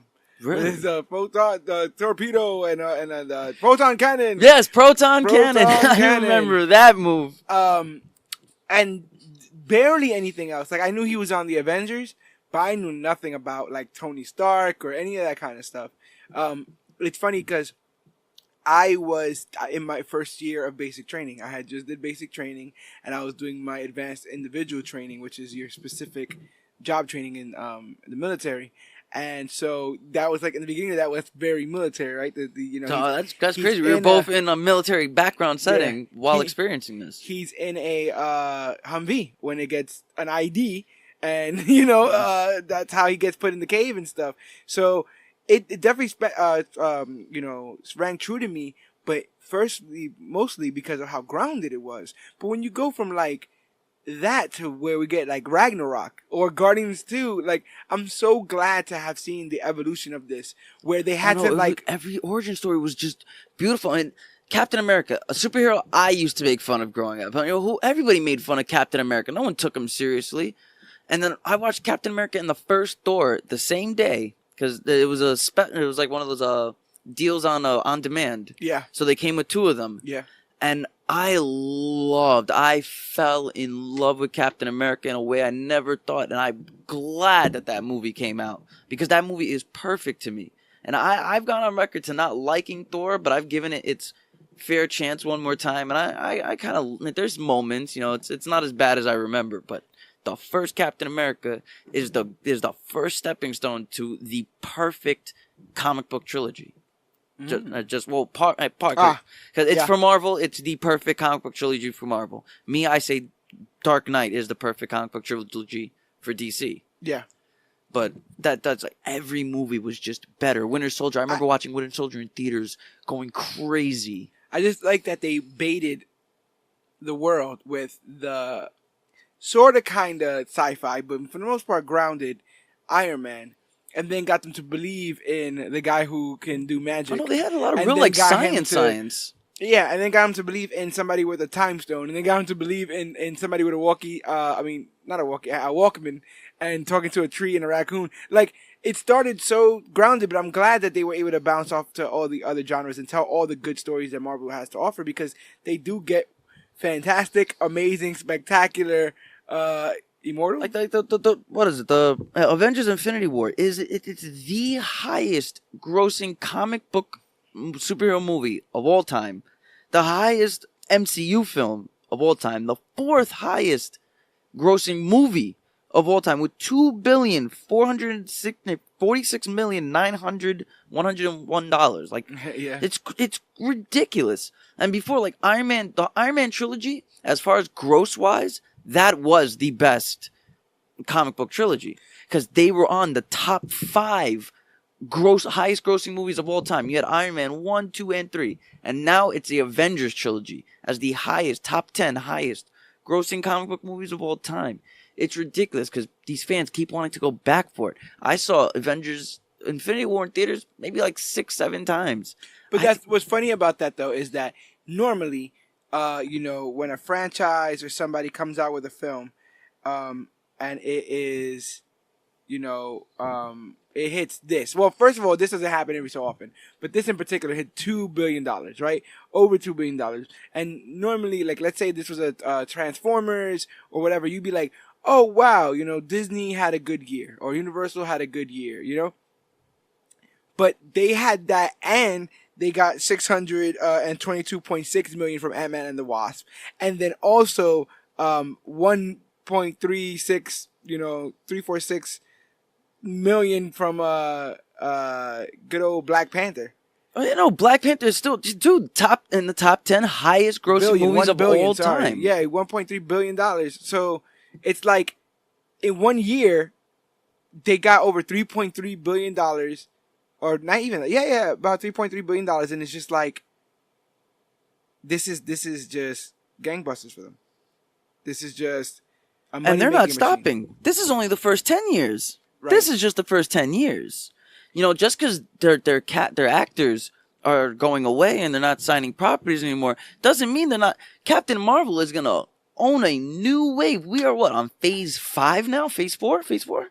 Yeah, Avengers 4 will cap off the end of phase 3.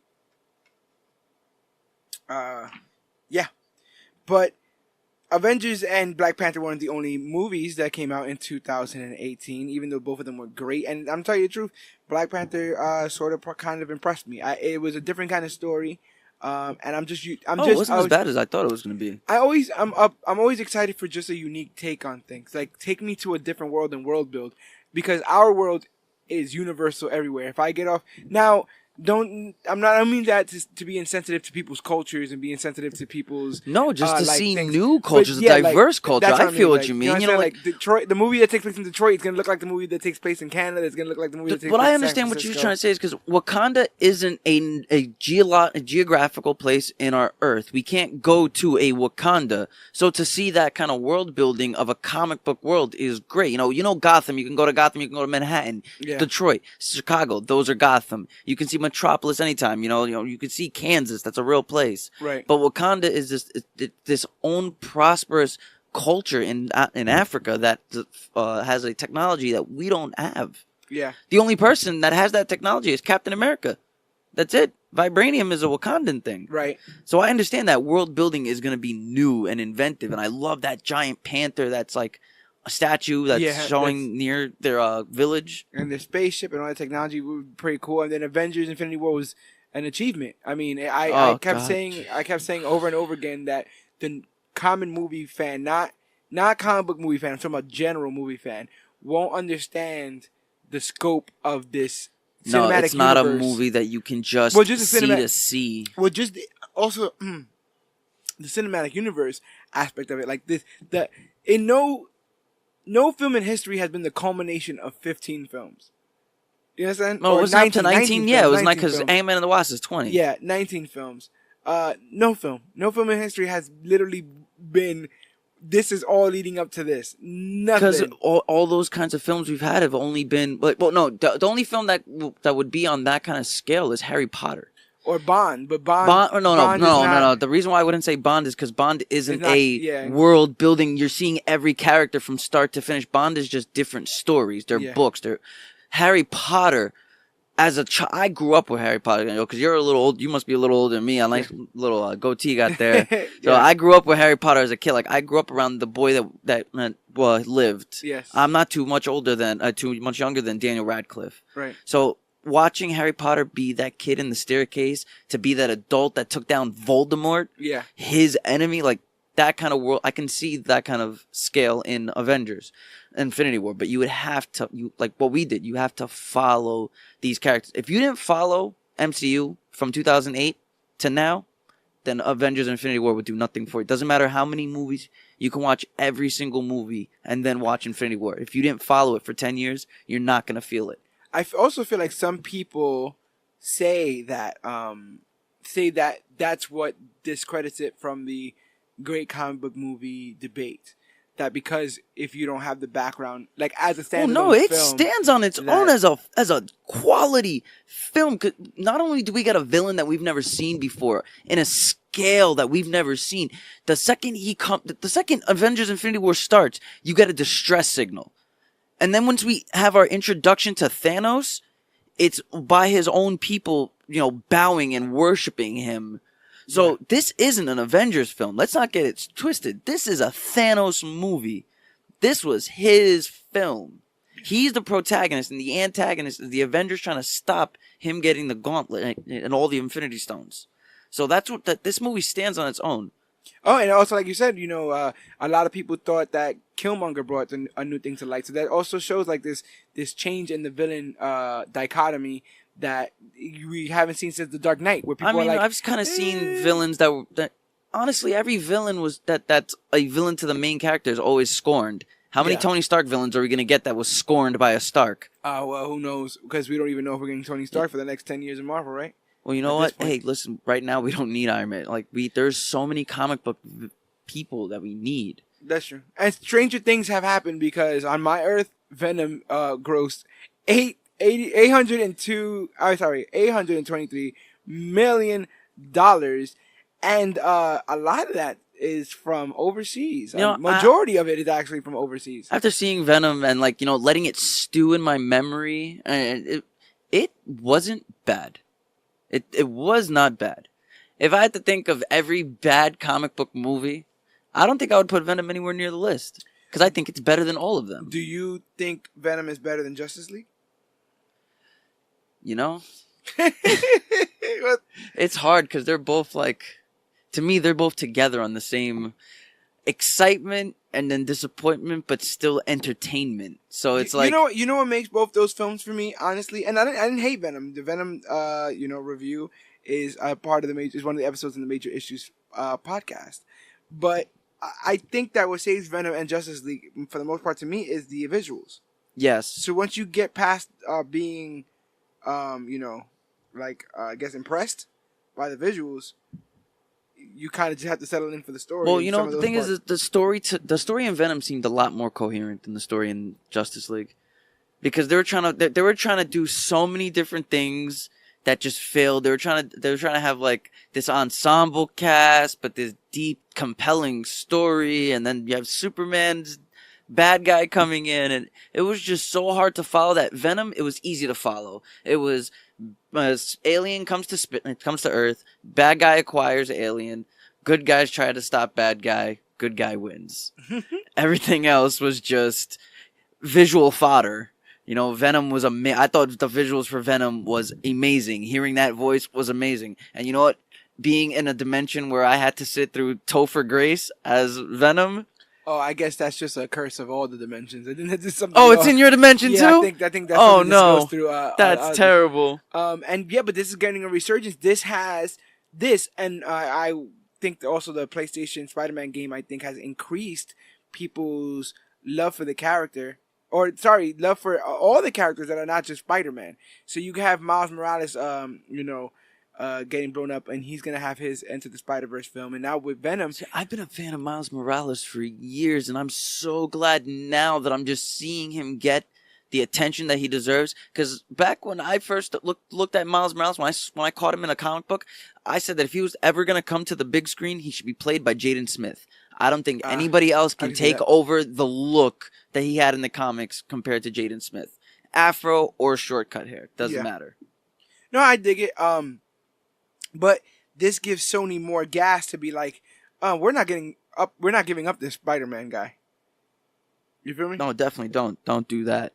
Because Tom Holland is the best Spider-Man. But that's the MCU Spider-Man. That's what I'm saying. I feel like... Oh, no, wait, no, that's right. I feel like Sony is going to be like, with Venom and with the PlayStation sales, I think we're going to keep this guy, and I think we're going to make our Spider-Gwen movie, and we're going to make our, Oh, God, and then we got to get the Aunt May origin story. The Clone Saga. Let's get all that out there. But, congrats, Sony, because I'm telling you the truth, you were the underdog this year. No one thought much of you, and you were able to come through. And the first DC movie, or the only DC movie that has come out in theaters so far, is Teen Titans Go to the Movies, which basically, made 5 times its budget? Probably one of the best rated DC movies, best selling DC movies. Crazy, right? Yeah, like if you had to do the top 3 highest grossing and rated on all review sites DC movies, Teen Titans Go to the Movies is in there with The Dark Knight and Wonder Woman. Wow. Because those 3 are right now like the best rated movies for DC, and I dig it. I mean, to me, look, The Dark Knight is one of the best movies of all time, and I don't care any dimension. The Dark Knight is definitely one of the best films of all time. Because I say it all the time, you could take out Batman, and that movie will still be a compelling crime drama. No, yeah, it does. And 10-year anniversary since its release. Oh wow. Yeah, 10 years. Oh, weren't they releasing it in some certain theaters? They did already. I kind of missed it. It was in August. Yeah, I try to keep track of those things, but I'll just wait for the 20-year.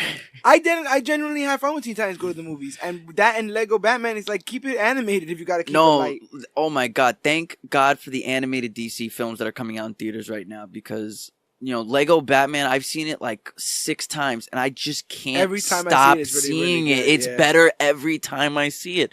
Like, I don't know why, but the last time I watched it, the best part of the movie for me was when Joker was introducing all of the bad guys from, like, the negative zone, the Phantom Zone. Oh, yeah. He's like, he's big, he's bad, he's the Eye of Mordor, and he's coming out the ocean. Let me see. When I think of that movie, I definitely think of the whole my name's Dick. My name is Richard Grayson, but kids call me Dick. And he goes, kids can be cruel. Kids can be cruel. That line caught me off guard because I didn't think that they were gonna go there. But they definitely that was great. Yeah, they definitely went there. And then Teen Titans Go to the Movies. That was just a fun time at the theaters. It was just I didn't expect it because I didn't like Teen Titans Go at all. Yeah. I was against it because I'm the original Teen Titans head, like. So I'm like, I don't want that. That's for kids. Kids can watch it. But then going to Teen Titans Go to the Movies, it was just like, wow, wait a minute.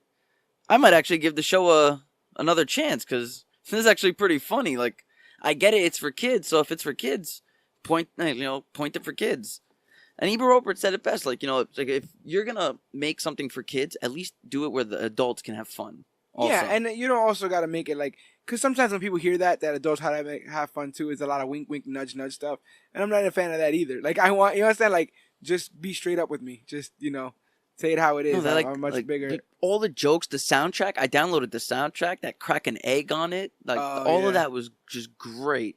Yeah, we have a Crack an Egg on it shirt. If you look at the show notes, you can see that shop ComicBook Clique link, and you can go ahead and get yourself a Crack an Egg on it shirt. But yes, Crack an Egg on it. The varying successes of not only this year but the past have dictated a lot of things that have changed in the future. For instance, a lot of people have gotten into some hot water, between things like the Me Too movement, getting rid of but the guy who's running a lot of the CW shows. The showrunner. I was going to say Berlanti, but he's not doing anything wrong. I don't want him to think I'm slanting him. It was Andrew Kreisberg. Andrew Kreisberg, kind of got caught up in that stuff, and rightfully so. He was removed from his position, which then had a ripple effect across all the shows where a lot of people said it wasn't their best stuff. It was a lot of, kind of a lot on a treadmill. And a lot of that kind of stuff happens. Like Dan Harmon had to leave Community. It's like season 4. Yeah. Because like he was like, he's like stalking one of like the writers in the staff room. Like he was like really in love with her, and then like he left Community, and then Community season 5 like the tanked in the ratings, and they canceled the show, and then they brought back season 6 on Yahoo. Yahoo. Yeah, like Yahoo.com ended up doing. Is that even a station? No, it was just like you had to watch it as a web series, season 6. But no, another one. What's Henry Cavill got into trouble. Henry Cavill supposedly they wanted him to do a cameo in Shazam, and he was all like, nah. And then they were like, well, then you don't have to do the Superman thing anymore. And then his people were like, well, maybe we shouldn't because DC, the movies are not doing too well. So it's like there's a lot going on. People don't even know if we have a Batman, if we have a Superman. When it comes to that kind of stuff. And DC should just stick to the animated. DC's always been great animated. I don't know what is wrong with them. I don't know if it's the writers, if it's the care. They don't put enough passion. But how is it that the damn animated movies are sometimes even better than Marvel's live-action movies? Yeah. Like, I will watch, that new Batman and the Harley Quinn movie over Ghost Rider or Spawn or Blade, And some of their deeper cut movies, the deeper animated movies like Under the Red Hood, they hit you in the core. They make you feel and cry. Like, never did I thought I would see the on-screen death of Robin. Yeah, and you think that those were stories that they would want to use moving forward, but they've relied on Batman and Superman for so many years that the idea that they don't know what else to do with them. And look what happens to when you rely on Batman and Superman for so damn long that Wonder Woman ends up being more highly rated than half of Superman's, more than half of Superman's movies. Because it's brand new. People haven't heard this story yet. Because they're tired of it. How many times am I going to see this poor kid's parents get shot in an alleyway? That's become a running joke now. That and Uncle Ben. Uncle Ben getting Oh, killed. listen, if I have to watch Uncle Ben get killed one more time, I'm tired of watching Uncle Ben. That's why Homecoming was such a breath of fresh air. Because, like, they trusted us to already be established with this character. It's like, listen, the fans know that this kid's uncle died. Great power comes great responsibility. Bit by a spider. Let's just make this kid 2 years into his Spider-Manning, which he basically was, because this is, a year after Civil War, which Civil War was already a year into the kid Spider-Manning, because... Oh, you can't get too crazy about that timeline, because I remember Sony said something about, like, whoops. Remember, because they said, like, 6 years later or 8 years later?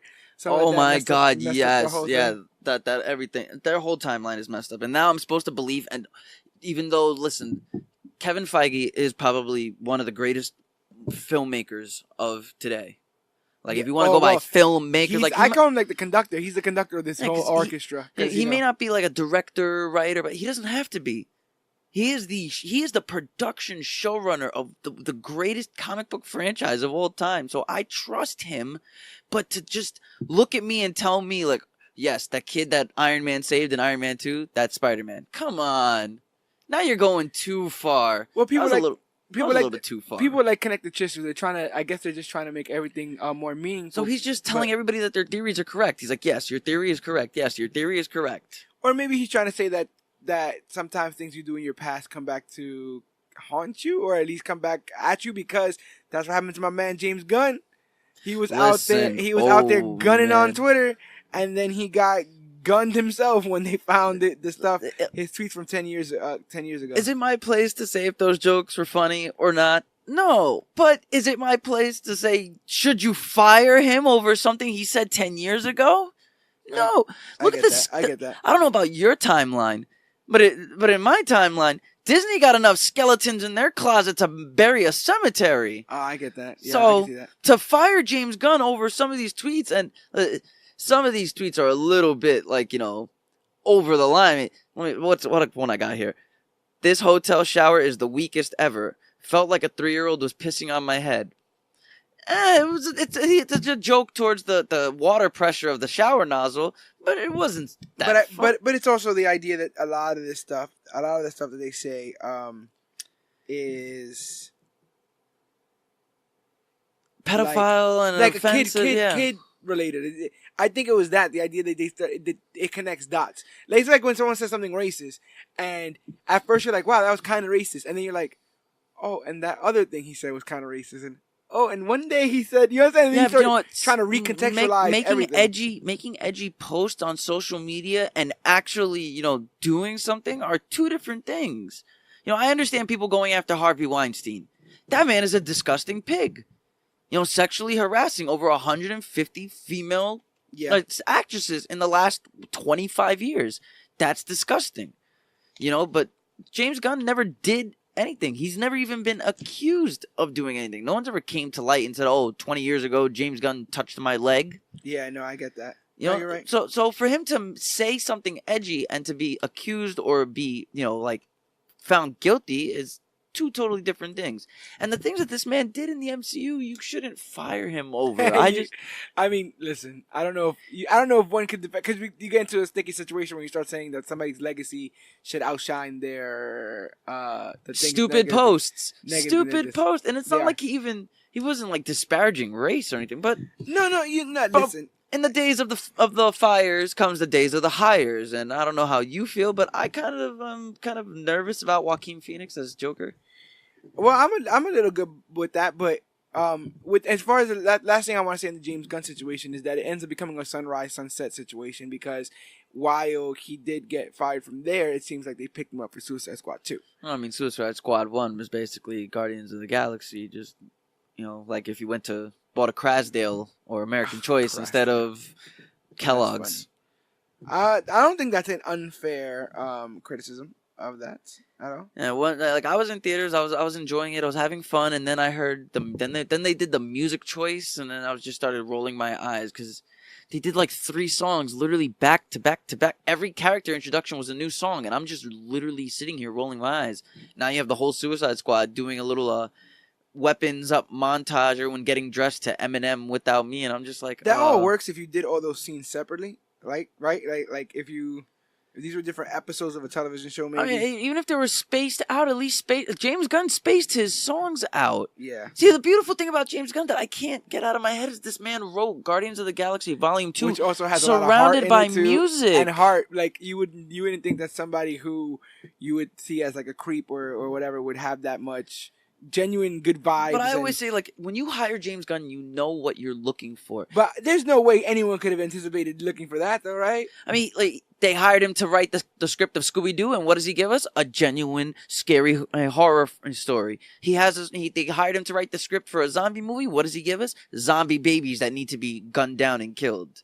You know, they hired him to write a superhero movie. What does he give us?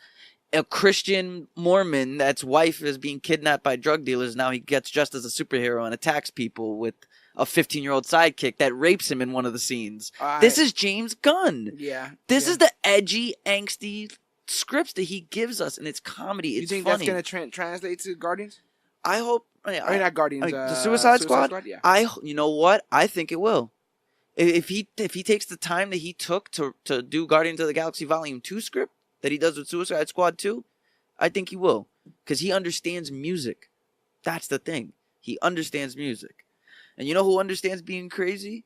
Joaquin Phoenix. Once again, I don't know how to feel about him. Bringing him back up. I can't, because I'm still nervous about him. I don't want to watch any trailers. I don't want to watch any clips. I seen the pictures of him in the outfit, and that's all I need. I want to go in blind. Are you not a Joaquin Phoenix fan? I am a huge, diehard Joaquin Phoenix fan. That's why I'm scared. Because I like, everyone goes to these certain roles and that he's played to show craziness, and Walk the Line is a very good role to show me if you want to show a unhinged, disconnected Joaquin Phoenix. There's Her, where he falls in love with Siri. Yes. I think, not, was it We're Still Here, where he plays like himself, where he's supposed to quit acting and become a rapper. Yes. With Casey Affleck. Yeah, that's the one where he was going around doing all that like weird promotional stuff, right? No, but then you have his more like heartfelt roles like Signs. I felt Signs was a very Signs is not a family movie, but he was a very family oriented character in that movie. So there's a lot of different. Joaquin Phoenix has range. He's a very talented actor. Yes. You know, little brother of River Phoenix. You know, rest in peace to another lost soul gone too early. But just I feel Joker is a very particular role that not everybody can do, and it takes a certain. It's like every 10 years, every 20 years, it takes a certain actor to play it right. I can see that. You had in the 60s, you had Cesar Romero playing the perfect golden age Joker, the Silver Age. Sorry, the Silver Age Joker, where he's more laughs and gags and then killing. 20 years later, we have Jack Nicholson giving us a great Joker that Mark Hamill in the animated series took to another level. But then when we had Heath Ledger, I don't feel that we're going to have an actor in a very long time that can do what Heath Ledger did. This would definitely be a different Joker. But you know what's also kind of weird is that this idea that this is going to be on an Earth that's not, concurrent with the one we've seen so far. And then also people on DC side, I think one of the heads over there was like, oh, by the way, we should have been making these movies a long time ago. These inconsequential one-shots. Yeah, but I also don't know what it is with this trend lately of wanting to have villains have solo films where the superhero is not even in the movie.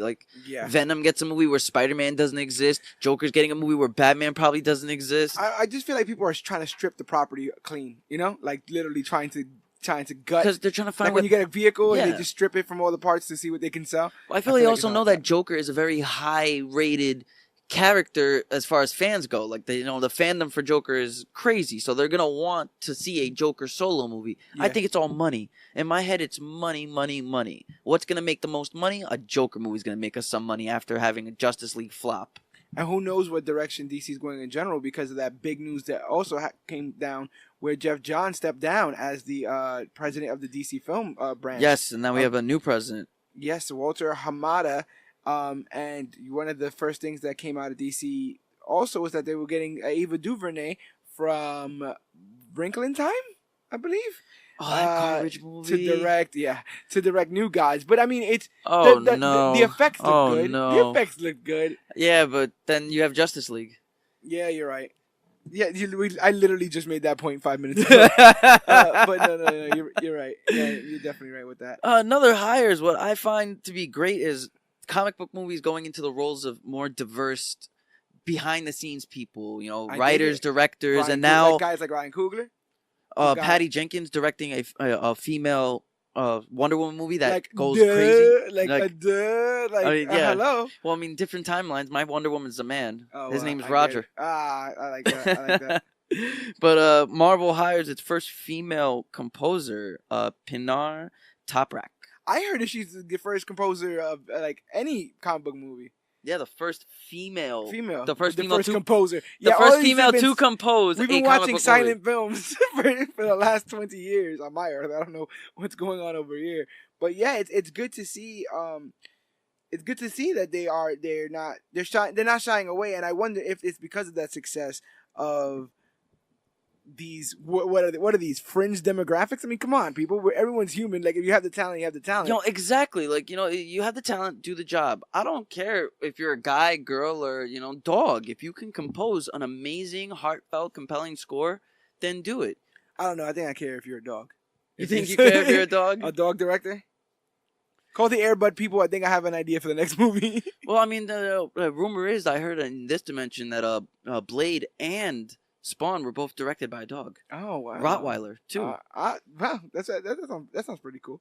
I dig that. But we have movies in the docket, the last two movies, I guess, right, of comic book movies left in 2018. Or three movies will be the re-release of Deadpool Once Upon a Time and Deadpool We chopped it up a little bit about that. What is this Deadpool Once Upon a Time?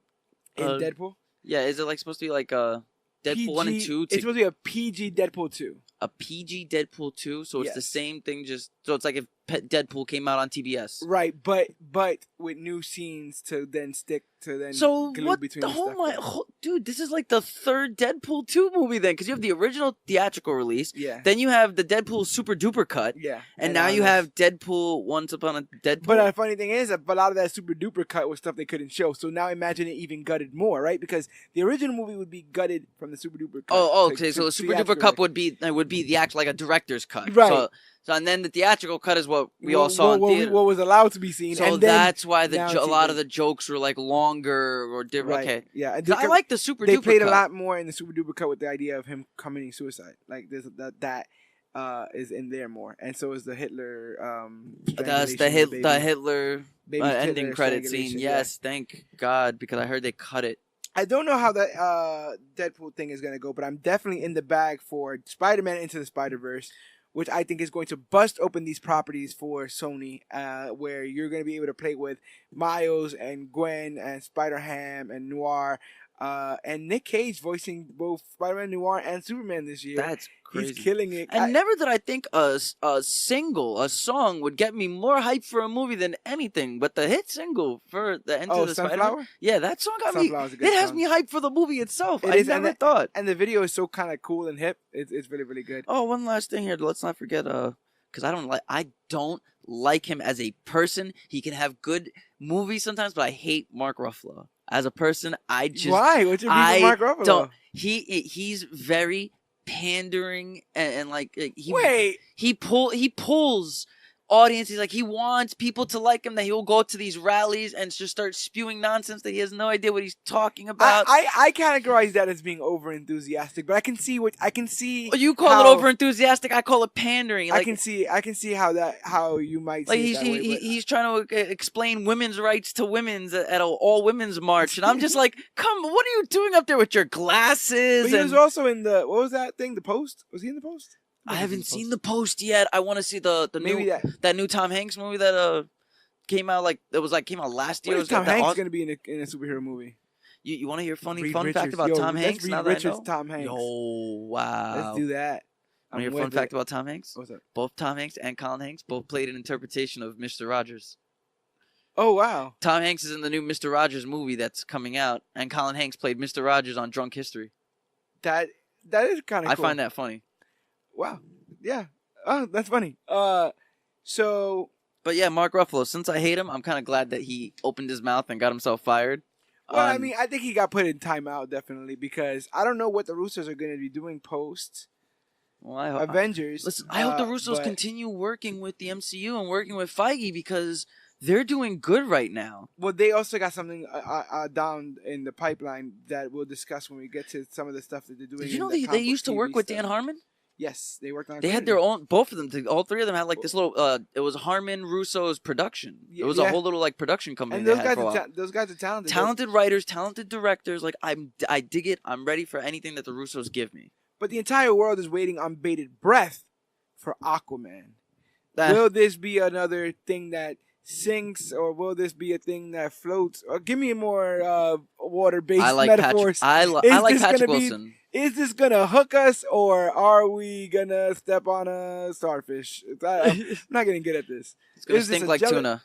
You gotta pee on it if this thing. Under the sea. What do you think? Do you think it's a flip a coin situation? It could be good, could be bad, or do you think that what you've seen of it makes you have a lot of faith in it? Or Patrick Wilson will sell me on the movie because I am a diehard Patrick Wilson. Anything he's in fan. Anything that man is in is gold to me. I think he's a great actor who deserves more credit, and he's very underrated. You know, I love what's it? A-Team. Love A-Team. He says, "You didn't save the world, you mutilated it." That's his Watchmen line. Yeah, he's great in Watchmen as Dan. What was his name? Dan Hurlburt. Night Owl. Night Owl. Wow, somebody's gonna crucify me for that. Yeah, I can't remember his last name either. I was gonna say Dan Jurgens, but that's not Dan he's something. a writer. That's a writer. Dan Night Owl. He was great as Night Owl, you know? Yeah. So I can't wait for him to got Willem Dafoe in his first comic book movie since the Spider-Man franchise. So he's an Aquaman? Willem Dafoe is in this film. We also got Nicole Kidman of Batman fame. You know, like, we got people in there. What was it? Vicky Vale, right? Yes. We got people in there. Wait, was she Vicky Vale? No. Vicky Vale was Michelle Pfeiffer. No, Vicky Vale was it wasn't Michelle Pfeiffer. Vicky Vale was in the Kim first Basinger. one. Kim Basinger. I always mix those two actresses up. Always. I know because Nicole Kidman has the greatest love interest name ever, Chase Meridian. Yes, Dr. Chase Meridian. Chase Meridian. I'll never forget that name. I was like, what a name. Chase Meridian. Got a thing with bats, Doctor? That's a Rorschach painting, Mr. Wayne. Sees whatever you want. Question is, do you have a thing with bats? Seductive, what a Nicole weird, Kidman. Seductive therapy session. I love Batman Forever. I don't care what anybody says, and I can't. I was a kid. I was 5 when that movie came out, so it still stays nostalgic in my heart. We might have to go back to the archives for that. What is this Alita Battle Angel? Alita Battle Angel. First of all, have you seen the trailers for this thing? This thing looks like a technical achievement. It has Christoph Waltz. Oh, then it's already going to be gold. And so it's like this robot with anime eyes. She's like a cyborg kind of thing. And she is doing some like kick-ass stuff in the trailer, and it definitely caught my attention when I first saw it because I was trying to figure out what the heck was going on with it. But it turns out it's based on a manga called Battle Angel Alita. And it just looks sick because it's a normal human head basically on a weird robot body. I hope the visuals for that is amazing. Then. Obvious robot spine. Have you seen the trailer? No, but I'm going to end up having to watch it. Oh my gosh, yes. If you have YouTube on this earth, I'm telling you, it's definitely worth a look-see. But yeah, that's based on a manga, and we're hoping to cover some more mangas. I'm gonna definitely have to read that manga then, because I'm into mangas. It's just hard reading how I know they're backwards. Yes, I tried reading One Piece, and it was just ridiculous. They got Alita Battle Angel will be the first comic book movie to come out in 2019, followed right after by Captain Marvel. I can't wait. I actually I gave in. I watched the trailer. So many people were telling me to just watch it. I gave in, and I'm actually excited for it. I think it's going to look dope. Eye patch Nick Fury, I'm down. Captain Marvel is going to... I think it's also going to cause some probably unfair comparisons to Wonder Woman. I think it's just... unfair. I think it's very close. They're very close together. I don't think you can compare those two because they're different origins, different they are, settings, but different tone. I think people are just gonna generalize it and be like, this. You understand? That's the problem with people is they're just gonna say, oh, we need 2 women solo films to compare, and these are the only 2 that are big like this, so let's compare them. And it's like, look at the nitty and gritty of even the wartime of Wonder Woman, No Man's Land, the ending. But Captain Marvel seems to be in the Air Force, so who knows what they do with this? Yeah, but like, what in the the 90s, MCU is, the MCU doesn't really can't. I don't want to say the MCU can't do dark, because they can go dark. Yeah, but you having Bucky kill Tony's parents, they can go dark with the writing. I'm talking about visual tone and the feeling you get. I don't think they can go that gritty. Like, the world in Batman vs Superman seems bleak and hopeless, and like everyone's just disgusting. But the world in like Winter Soldier, though May watched under a big operative in the sky, seems more hopeful. Seems like there's Captain America can stop it. In a world where Batman was facing off against Superman, it seems like Batman doesn't want to be a hero. No, I totally get that. So there's a difference between being dark and being gritty. I don't think the MCU wants to go near that gritty area. Well, if they're not going to make those comparisons to Wonder Woman, maybe they'll make the comparisons to the next film that'll be coming out, which is Shazam, the original Captain Marvel. Because Shazam! That'll be coming out under Warner Brothers. They'll be killing it. New Line Cinema still exists? That's crazy. I wonder if New Line Cinema they don't exist on my timeline. Aquaman and like I said, I think there's going to be comparisons between Aquaman and Black Panther with the Reluctant King angle. And we'll see what happens with Shazam. I'm excited. I think the visuals in Aquaman might top Black Panther, but that's only because you have to be underwater at all times. Black Panther, to me, I think it was just an achievement for seeing vibranium used in such a way it was used.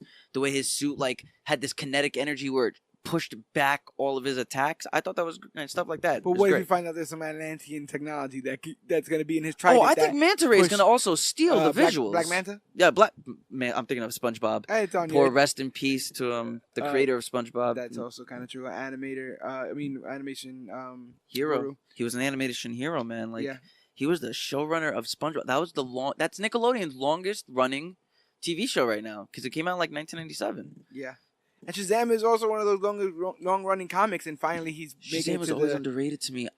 I loved Shazam. Do you remember the Batman, the Shazam Superman movie? Yes, with Black Adam, Return of Black Adam, or Revenge of Black Adam, or something like that. Yes. Oh my god, because I remember when Netflix had all of the DC animated movies, and I got a chance to watch all of them, and seeing Superman, Batman, and Shazam in one animated film seemed so cool. And I didn't really know anything about Billy Batson. I just knew from playing one of the video games. I can't remember. I think it was.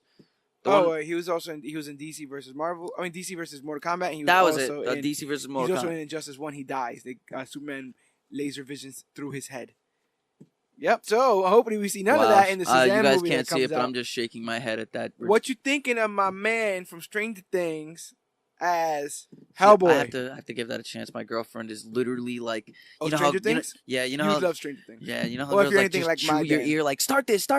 She's literally just poking me in the head. She's gonna hear this. She's gonna hear this podcast. Yeah, and she's gonna know that I'm talking about her. Hi, hello. Anyways, Hellboy. I'm excited for Hellboy because I loved both the movies. I think anything with a property of Hellboy is gonna go. I haven't seen either of the movies. You haven't seen? Oh, I think you're gonna have to do a podcast. We're definitely gonna have to do a podcast, and I'm also I want to get into the book. I want to see how everything differs. See, I'm gonna have to get into the comic book as well. The same way we did here with Kick-Ass, and we've done before with I feel like there was another movie. Oh, you did V for Vendetta. V for Vendetta. Yeah, that's exactly what it was. That was just the last. That was the last one you did too. Yeah. Yeah. So it's definitely been eye opening. It's one of the greatest. There's a lot of comic book properties that turned films and TV shows that you're gonna have to check out. And you're in your second year. That's the beauty about having a podcast that's only in its first year. Yeah, that's now true. You have all of next year to do everything you need to. And we have the confidence to move forward. But are we going to have the heart on May 3rd when the 4th Avengers film comes out and closes out a brand new I think I'm going to have to use my portal gun to hop to your reality to watch that with you. Cause it's going to be crazy. And it's going to take everything out of me. I don't know if I'm ready for it. And I also don't know if I'm ready for the future of the MCU moving forward, but it is going to be the culmination of 10/11 years at this point, and who knows what they have in store for all the heroes. We're waiting. We're Give us literally another waiting 10, for a man. trailer. This is the year mark from the first episode of Major Issues, and the first episode of Major Issues was the dissection of the trailer for Avengers Infinity War. So it's been a full year, no trailer yet. So we're literally edging. We're in December now, so this is what 6 months away. Yeah, which usually they put. Well, I don't know if no trailer is gonna be able to top that Avengers the second trailer, the one where Captain America grabs his gauntlet. I also wonder if they will pull the trigger again and move it up to April like they did last time. Oh God, keep it in May. I want to see it. It's on my birthday. Keep it. I want to go all of May. But the film I'll probably be sitting with my arms crossed will be Dark Phoenix, which comes out. I'm hopeful. June 7th. I'm hopeful. not. I'm over Jean Grey being at the center of things. I'm over. Well, I mean, look at it. Think of it. You're watching Captain America and Iron Man in the center of things, the same way you watch Jean Grey and Wolverine on the X-Men side in the center of things. You know, everybody needs their captain of the team. But I also feel like MCU did the work to get me to like those characters. Where I feel like I'm supposed to like the characters on the X-Men because they're those characters. You understand? Oh yeah. Like, also, don't you Bryan know Singer this for some is Jean reason. Grey? Don't you He know? can't write. I don't know why. Bryan Singer didn't even like the comics. Like yeah, you had Usual Suspects. That's all I care about. You had Usual cool, and you know what? It's not even you that I give the credit to. I give the credit to Benicio del Toro and Kevin Spacey and Stephen Baldwin. You know, like I don't give it to no Bryan Singer. And what was it? What's his name? Not Brett Ratner. Another one.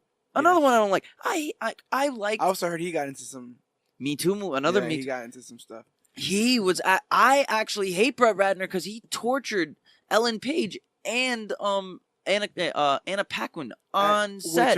Which is Shadowcat and Rogue. You don't mess with Ellen Page and Anna Paquin. Those two are very near and dear to my heart. Olivia Munn stuff too, or am I just putting words? No, that was Bryan Singer. Yeah, you're right with that one. Yeah, I heard with the Olivia Munn was going.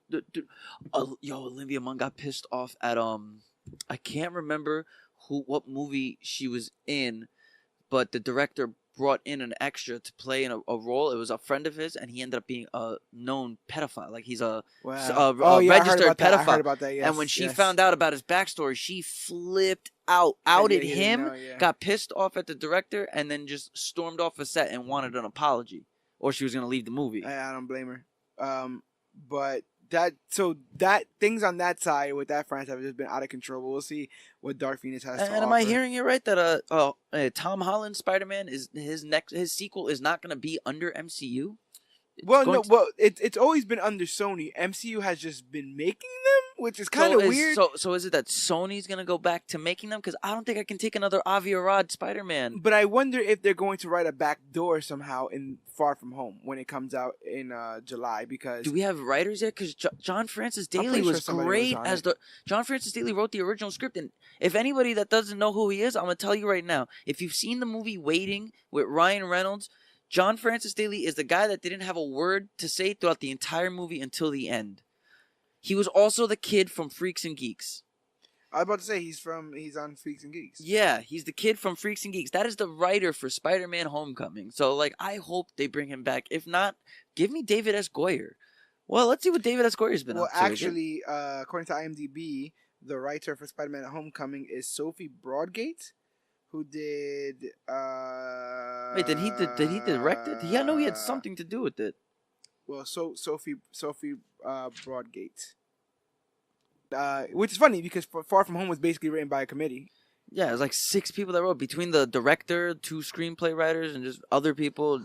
But besides Far From Home, you would think with something written by a committee, it would be an absolute mess. But when you think of absolute messes, nothing comes to me more. How is it these 6 people managed to actually squeeze out a coherent story, and they work together in that writer's room probably really well? Well, sometimes one person can squeeze out a coherent story because they've been working on, like we said again, no one's really looking forward to Dark Phoenix all that much. And still, we're getting another X property with New Mutants coming out August 2nd. And do you have any idea who's in that?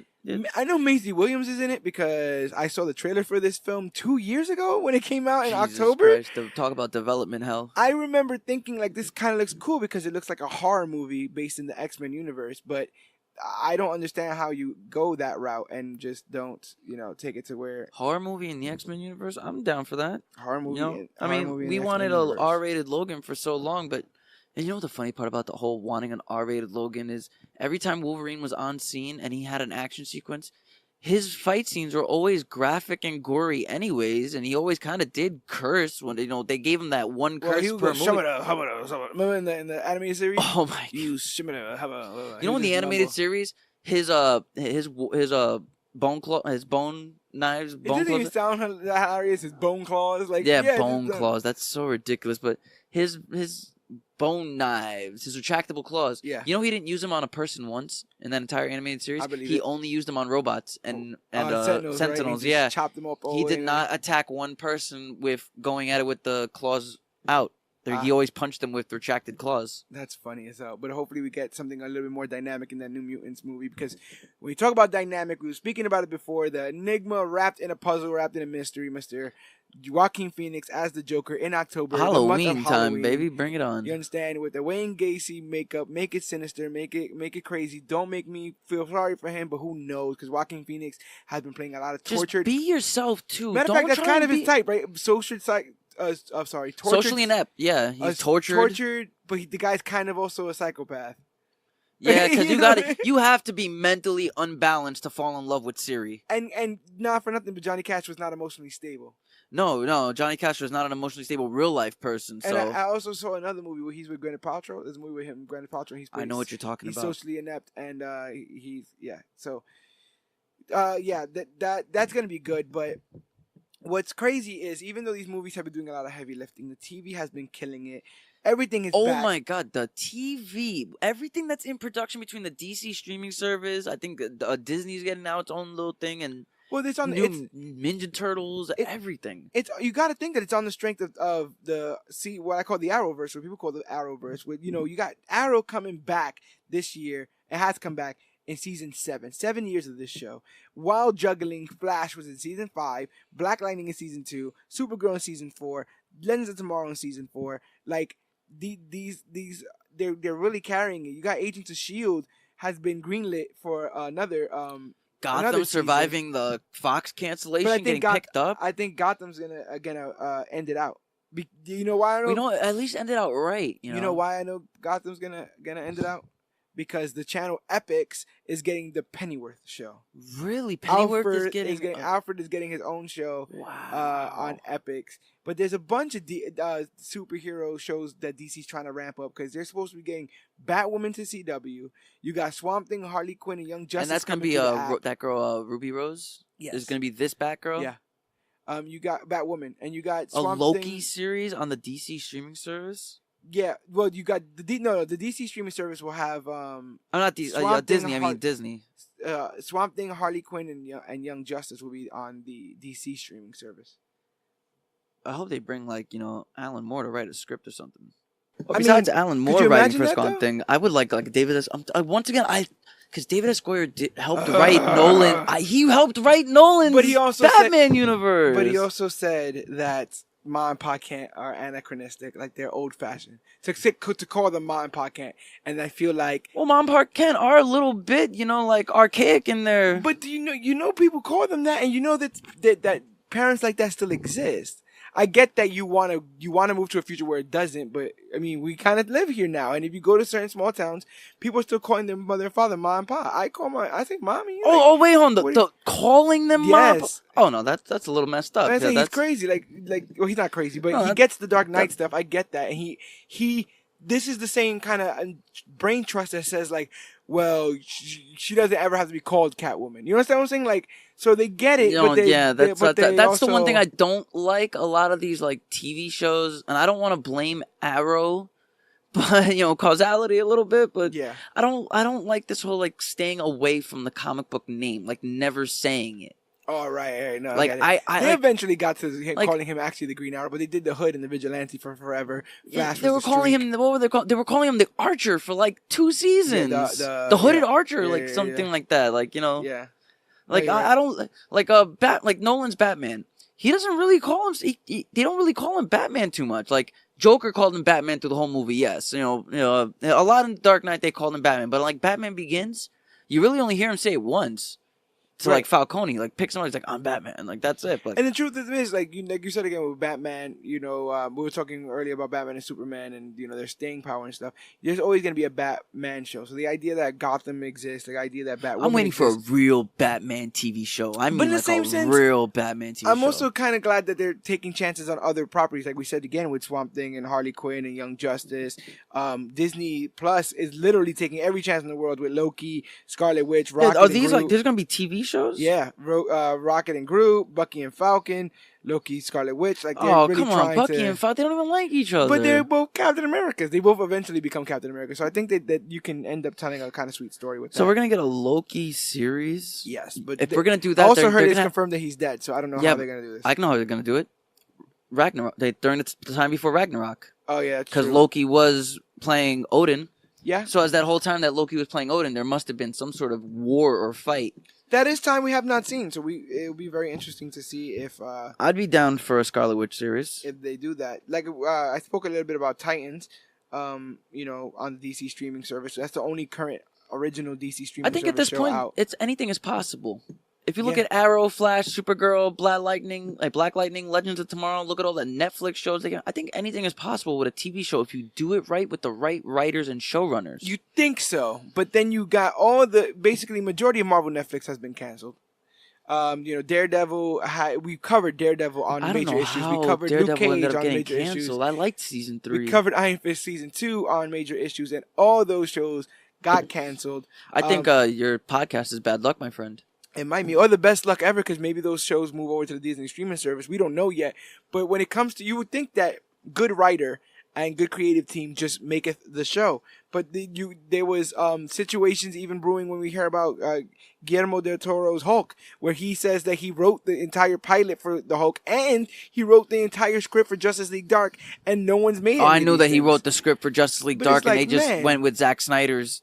Well, they came out with a animated movie called Justice League Dark, which I guess was. I've seen it on Hulu. Have you seen it yet? Yeah, it's really good, man. Yeah, but I don't think it's live action good. Like, I think they should have just made the live action movie. They wanted to make the Justice League Dark movie. Del Toro is a director, a film. I'm not gonna just say credit him as a director. He's a filmmaker that I trust. He can write these like dark creature stories. So I would have loved to seen at least a Planet Hulk written by Del Toro. Yeah. He definitely he's one of those people who sees the human behind the monster, right? He's another one that would want to do Swamp Thing. Yeah.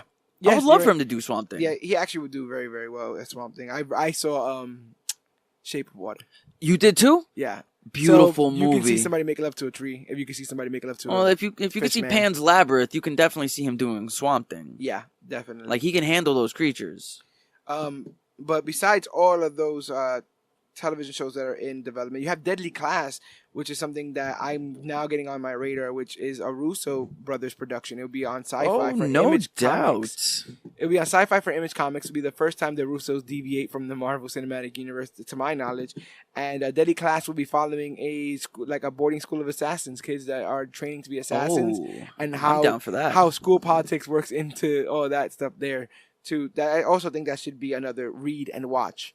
Good old R&W that we like to do here at Major Issues. But that's because we don't know much about Deadly Class. Just like we don't know much about the Eternals, the Marvel movie that's supposed to be coming out. That's the only movie besides the already in production sequels of Black Panther 2, Doctor Strange 2, Spider-Man 2, and Guardians of the Galaxy 3. I heard Guardians of the Galaxy 3 was tabled indefinitely. Like, I heard it's tabled until 2020 or something like that. But I could be wrong. By that time, no one's even going to care. Just make it. Don't even do Volume 3. Just give us the original Guardians from the comic books. And it's so wonky, too, because I think Guardians 2 took place, 2 days after Guardians 3 or something? Or Guardians 2 took place, some weird indiscriminate amount of time after Guardians 1? It was, at least, a good, 2 years. Yeah, which is also in a weird timeline with the rest of the MCU because they're in space. Okay, and MCU has no idea what they're doing when it comes down to timelines. Or math. Yeah, Basic math.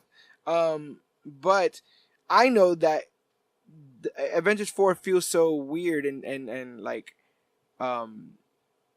haunting almost because we don't know what's going on past that besides those movies that we just said, those sequels and the Eternals. So it's basically like being in the dark for the MCU all over again. It's like all we have is Iron Man and Hulk, and what the hell is gonna happen? But look at these films that we hear are slated for development. They scream out like these studios are looking into the treasure the toy chest and looking at the bottom of the barrel, not because these toys are bad, but they forgot about them, right? So you have. I want to know what finally happens in Budapest. Oh yeah, right. That's what I want to know. Give us a movie of that. Give us Budapest the movie. You got a Black Widow movie, supposedly in development for Marvel. Long time coming. I'm surprised they did Captain Marvel before her, to be honest, but she. I don't know if she would ever. I think they didn't know if she would have sold to the fans. Like she's sense. Probably in the same like joking category as Hawkeye. Though I would see a Hawkeye movie in a heartbeat. I would see a Hawkeye like Netflix or Disney Plus series. I think that would be pretty cool. A Hawkeye Black Widow series would be a dope series, like and them before the Avengers. And they had a Black Widow Punisher movie, I want to say, and that was pretty cool. It was like an anime style. I think I remember that. I just never seen it, but I think I remember seeing like a poster of it. James Franco's supposed to be trying to greenlight the Multiple Man movie, and I hope he does it. I like when actors do that. Like when Joseph Gordon-Levitt tried getting Sandman and running. When they take a chance, like Seth Green's Green Hornet.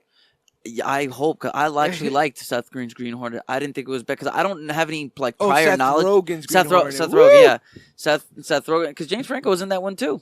Yes, was he? But yeah, he was a bad guy. Oh wow. And I don't really have too much knowledge of like the original Green Hornet, but I knew it was like Bruce Lee. Like that was his creation. He created the show and brought it to America. That's why Bruce Lee played the original Kato. Yes. So I knew that, but other than that, I really had no like prior like visual references for the show. But when I saw the movie, Seth Rogen in a superhero movie, I'm down for that. And he looked cool doing it. Just this fat guy with curly hair just kicking the crap out of people in a tux. That you sold me. I got that. Well, if you like Seth's, supposedly Evan Goldberg and Seth Rogen are working on the Invincible movie to come out for Image Comics. That's one of their mainline, comic books, like Walking Dead, down for it. Spawn, Invincible, a couple of those titles. And this is like one of the ones people have been waiting on for a while, a younger hero who gets superpowers and dealing with his kind of stuff. But yeah, Seth Green, or Rogen, damn it. Seth Rogen. Well, Seth Green is also a brilliant writer. Yeah, Seth Rogen. I was actually rewatching. That's basically what 1/3 of the Lonely Island. No, Lonely Island is Is it Evan Goldberg on that? No, that's there's Andy Samberg. It might be Evan Goldberg too. I don't really know. I don't really know too much of the. There's a lot of fumes going on this planet, on this Earth, and I think I'm because the problem is this is the same world that Mad Max Fury Road exists on. So like my blood is chrome. Yeah, all the blood is chrome. All the boom booms took all our wordy words. Yeah, I get you from the before 4 times. Yeah, the way before 4 times. So, Silk. Jackpot and Nightwatch are supposedly 3 properties that Sony's going to try to pull out of their hat. Silk is like the reason why I get kind of tongue-tied with Silk is because I don't like how she was created, but I acknowledge that the character exists, and I don't think she's a bad character. But her origin is basically, what if that same spider bit somebody else? That's who that is? Yeah. Oh, hell no. So you understand that's the spider from Spider-Man died. That was the whole point. But that also reminds me of the last son of Krypton. Oh, well, here's his cousin. You understand? That's eventually when you read into these things. That also makes me think, man. I never really thought about that. I never put 2 and 2 together with what's her name? Kara? Kara-El. Yeah, so it's like I never dug that. I never thought like this is the only. But here's Waka Waka but Silk is a good character. I like Silk. And there's also this weird thing where her and Peter always want to do each other because they have like the weird pheromone because they were bit by the same spider. Just so unnecessary. There's like panels of them just screwing. What? And for a very long time, her costume was just silk, like just the webbing. She made like a web outfit. She was naked and just made a web outfit, and then she would fight crime in that until she eventually. Oh God, that's like that softcore pornography from like 2000, Spider Girl or something. She her name is Cindy Moon, but Jackpot and Nightwatch. Cindy Moon, that's dope. Jackpot and Nightwatch, I'm not too familiar with. I think Nightwatch is the guy who finds somebody in a mech suit, and when he unmasks them, it's him from the future. What? Yes. What? That's like Fry going back to become his own grandfather. Yeah, so I think that's that. But you know what's funny? Out of all the movies in anticipation, the one comic book movie that's not a comic book movie that I'm looking forward to is Glass. That is such a well-structured comic book styled M. Night Shyamalan sneak trilogy. Trilogy, sneak tip comic book trilogy that'll be in theaters next year. I will still. It goes without saying that Unbreakable is one of the best superhero. Even if it's not a comic book, it's one of the best superhero movies to me of all time. One of the best written. It was just a well constructed movie, and then when you find out halfway through that Bruce Willis is a superhero, you're like, "Holy crap!" Yeah. That moment where he's like bench pressing with his son, and he's like telling him, "Just put everything, just put more, put more." That's so great. What Henry Jackman? Is it? No, it's not Henry Jackman. It's whose score was it? Oh, I'm gonna be so mad at myself. But you'll have Samuel L. Jackson in there, who's Nick Fury. You'll have James McAvoy, who's Magneto. Bruce Willis was in Sin City.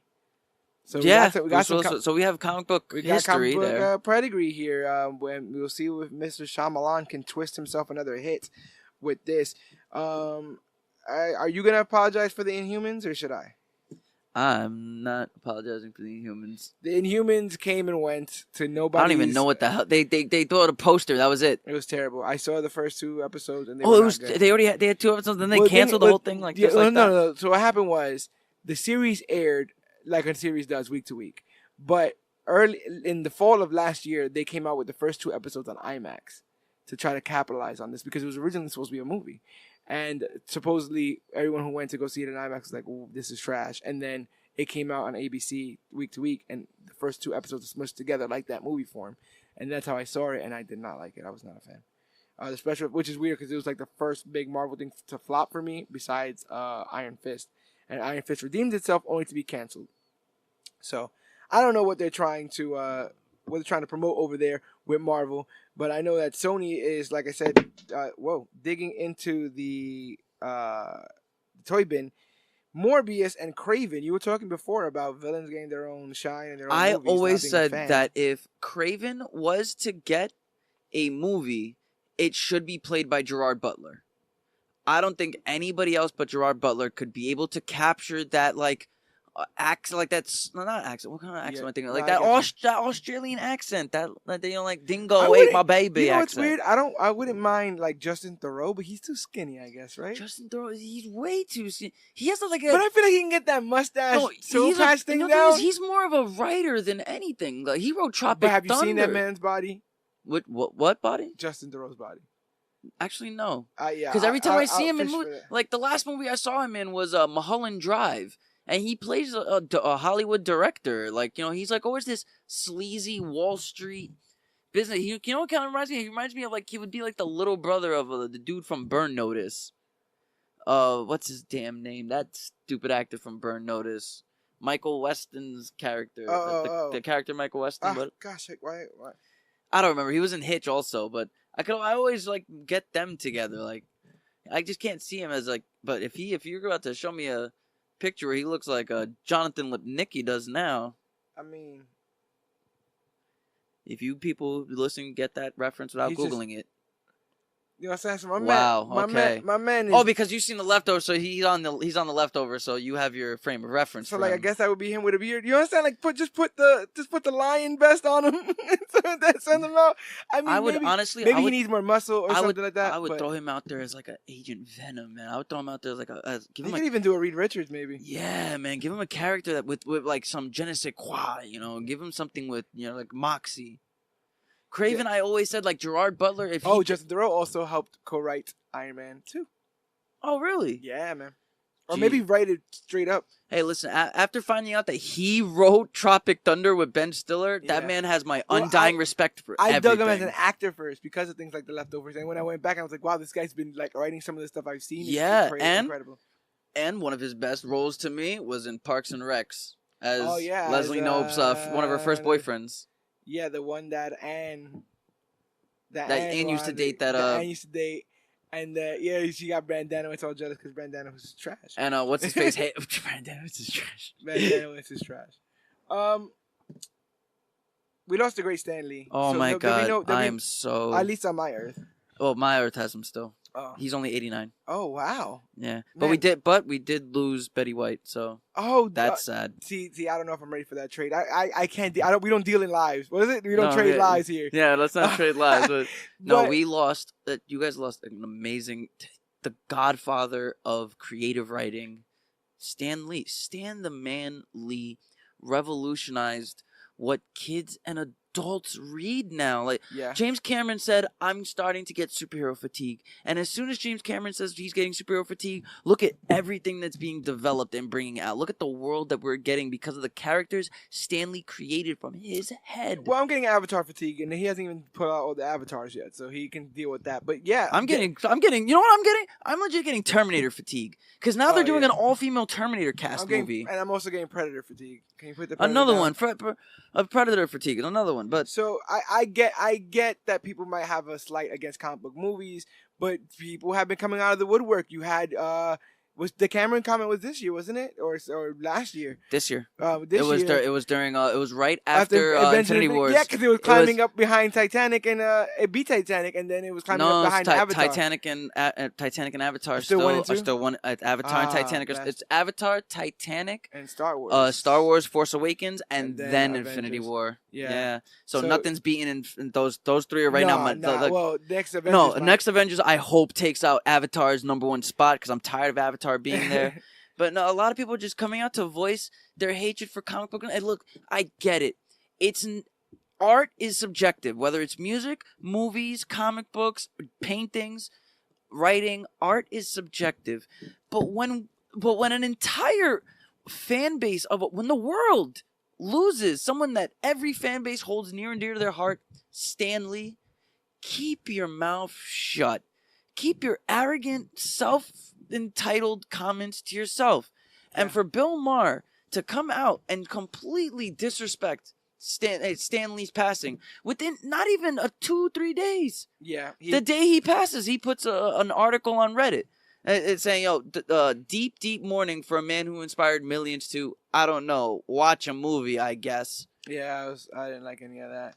And he basically goes on to say that the comic books for kids. And he's not surprised that Trump is president because we care so much of comic books. No, he said Trump is president because we care about comic book movies and comic books. Yeah, it doesn't surprise him that the world in which comic books are so important, Trump is also president. Which is such a cheap shot. Maybe he's just there to get that attention. He's just there to garner. No, he is very anti-political correctness. So I understand. He's a comedian first, right? But there's a fine line between making a joke and then completely attacking a man's legacy. I also feel like there's so many other mediums out there that send negative messages or are just trying to use their fan base, where comic books has legitimately saved my life and has the pure adulation I've gotten from recommending comics to some of you guys on my earth, and the friends you've made, the connections, all of that. There's no shame. There's no judgment. I've been to Comic Cons. I've dressed up to the T, and I've gone as a regular person. There's so much love and acceptance in the comic book universe and the comic book movie universe. What's the difference between us now and our parents going out to see all the James Bonds, or the Star Wars, or all the Star Wars, or the Star Treks, or us growing up to watch Harry Potter? There is no difference. This is universes, franchises. But you don't get it because he didn't get it, so we don't get it. Because he's 60 years old, and Stan Lee's legacy is going to be 100 years farther than his legacy will ever go. He was nothing more than a brash liberal comedian analyst on HBO. And he will always spend his time... What did he create? Well, another thing is he will always be the guy who was talking about Stan Lee when Stan Lee will never be the guy who was talking about Bill Maher.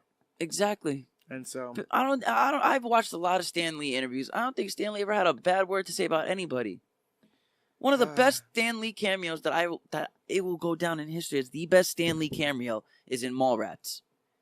When he was just explaining to Jason Lee his creating comics, and he made Doctor Doom out of his own anger, and the Hulk was him. And the way he explains how he created these characters, he's a legacy that will never be topped. Yes, and I definitely try to emulate some of that.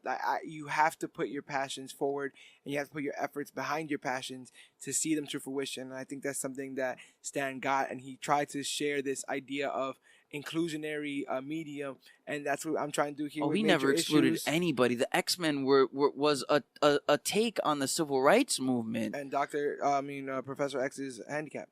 So we are handicapable depending on how you want to. One of Marvel's biggest villains survived concentration camps in Auschwitz. Exactly. He has the tattoo of the numbers on his arm. Like, these are compelling. Look, the richest character in the MCU is a black king of Africa. Yeah.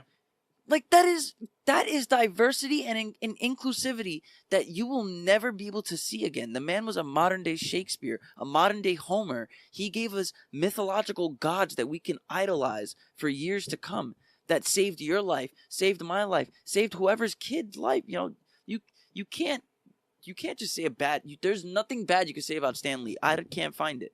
Yeah, I mean, some people would point to, like, they say, like, oh, he was more of a showman, and he's taking credit for things that maybe. Okay, and I mean, it is what it is. I'd rather not get into that. Okay, so Vincent Kennedy McMahon was a nothing then. It's the same thing. It's kind of sort of the same thing. I get it. So CEOs are nothing. Right. It's really the inventors and the R&D departments that deserve all the credit. It's not the CEO that started the company. I think credit should be spread, but like you said again, credit should always go where credit's due. It's just classless. Yes. It's just classless. It is tasteless, to say the least, to come after a man that did nothing to you. Yeah, but I get it and I understand. But I'm hoping to share Stan's message and bring this inclusivity. I didn't have the word before. With this clique, the clique is the group, the comic book clique, and we here are part of Major Issues.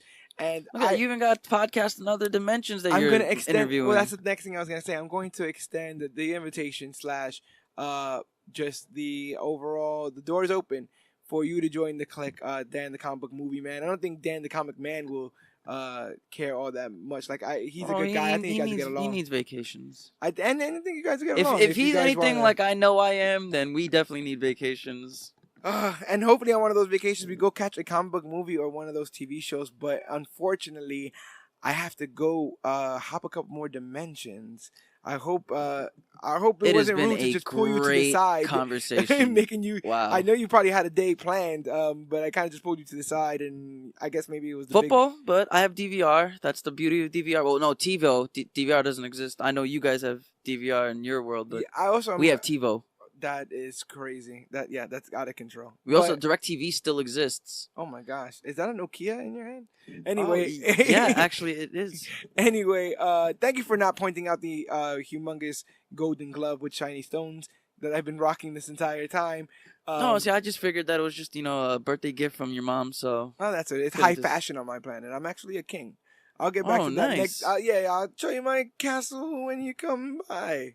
Yeah. I have my girlfriend Furiosa. You will love to meet her. She has one arm, great things. Yeah, I think that is definitely my cue. I'm gonna get out of here. But thank you so much. Excelsior, my friend. Thank you so much, Dan the Comic Book Movie Man. Let's get out of C-137. Let's try to get this thing back home. But to tell you the truth, I don't really know how this works at all. I guess I pressed this thing. Oh! Whoa!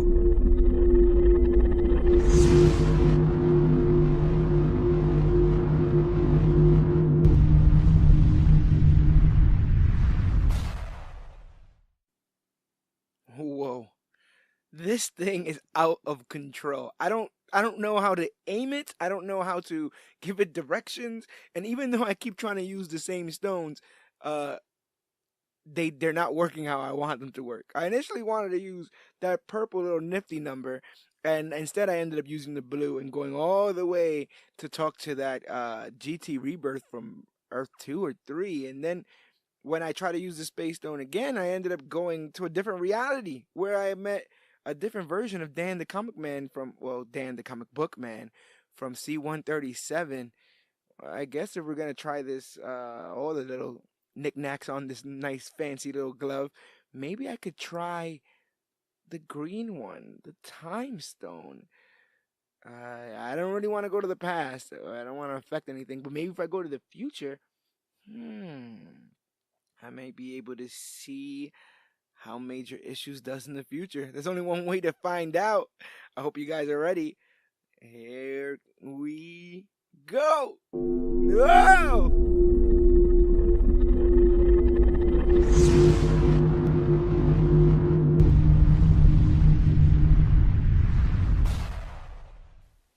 Whoa!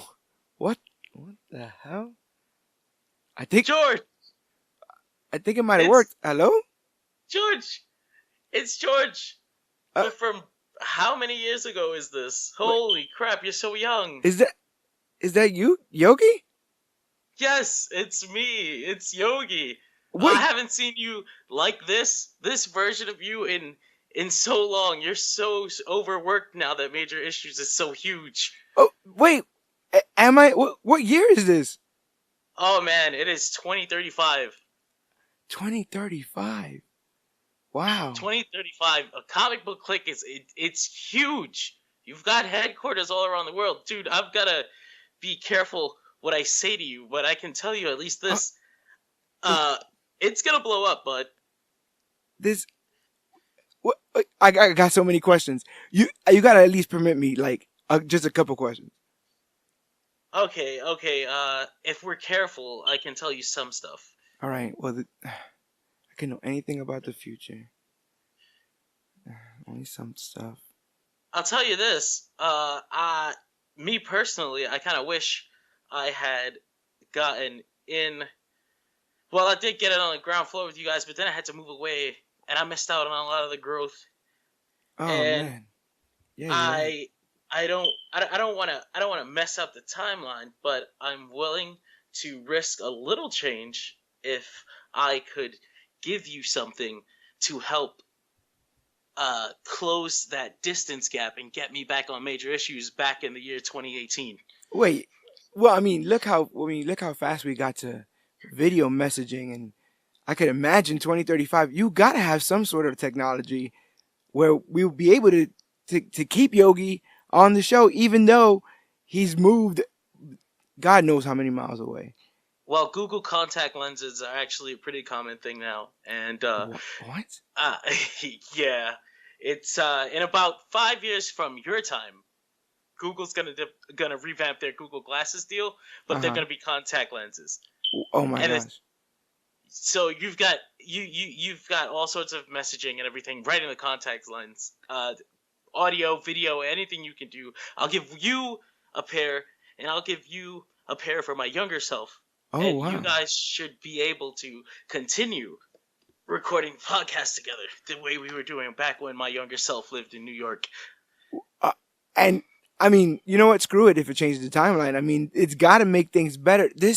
What a gift. I don't even know what to say. And I'm like I said, I'm trying to be trepidatious and not screw with anything. But I gotta know, do they ever make a good Fantastic Four movie?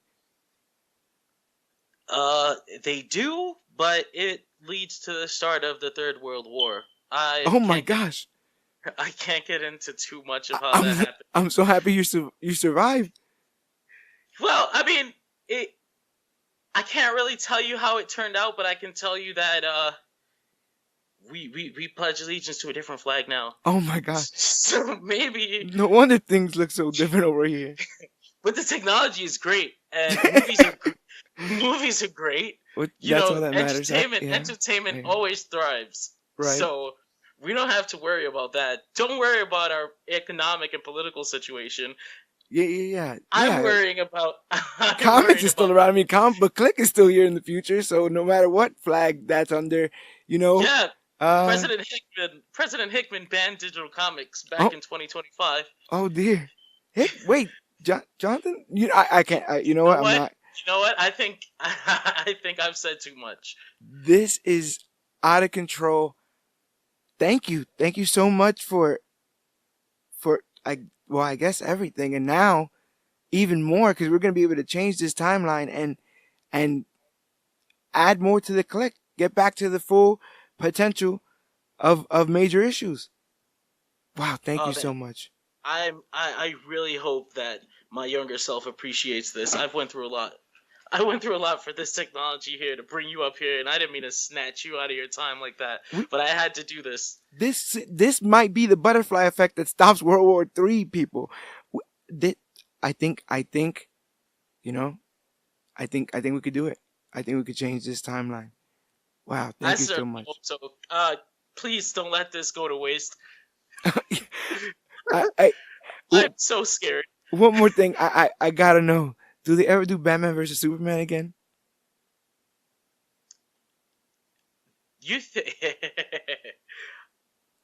as the biggest fan of the original version of Batman versus Superman when it came out back then, I remember that.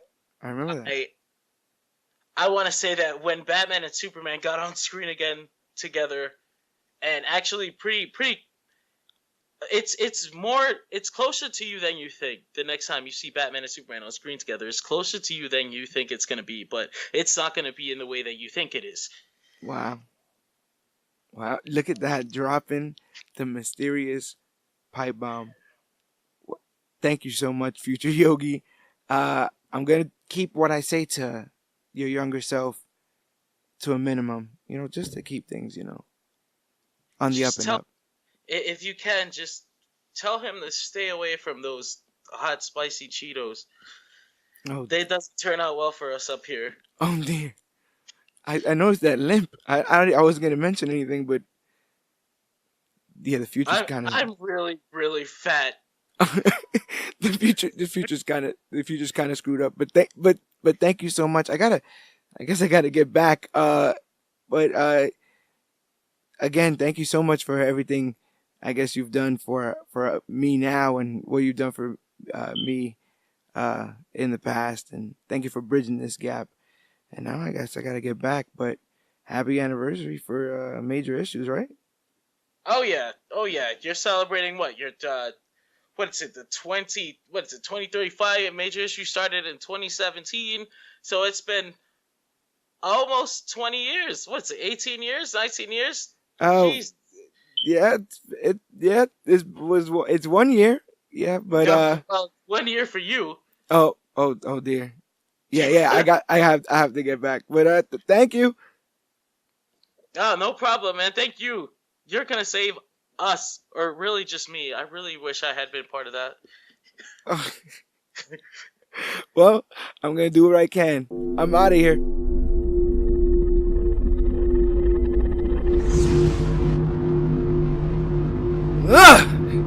Oh, what the hell? I'm glad I'm finally back. Kevin? Is that you? Yeah, it's me. Where the hell have you been? How the hell did you get into the Major Issue studio? Wait, are you here for the episode? Yeah, you invited me here a couple of weeks ago, and I've been sitting here for 7 hours. Look, How long have I been gone? I have a milkshake, long enough for me to go out and get a milkshake, apparently, because I've been sitting here forever waiting on you. Where are you? That's my milkshake. Where are you coming from anyway? How did you just get here? Listen, I don't even have time to explain. I was on another Earth. I went to another reality. I went to the future. Major Issues does very, very well, by the way.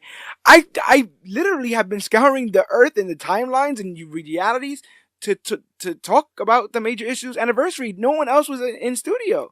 George, have you been smoking? Not today, but in general. You really been to the future and stuff. Wait, like the actual future? That's where you're coming from, like time future? I think it's way too much to explain at this point. But if you are here, then we should just get to, I guess, what we were going to get to. Well, but yeah, I mean, come on, let's get to it. Let's talk about it.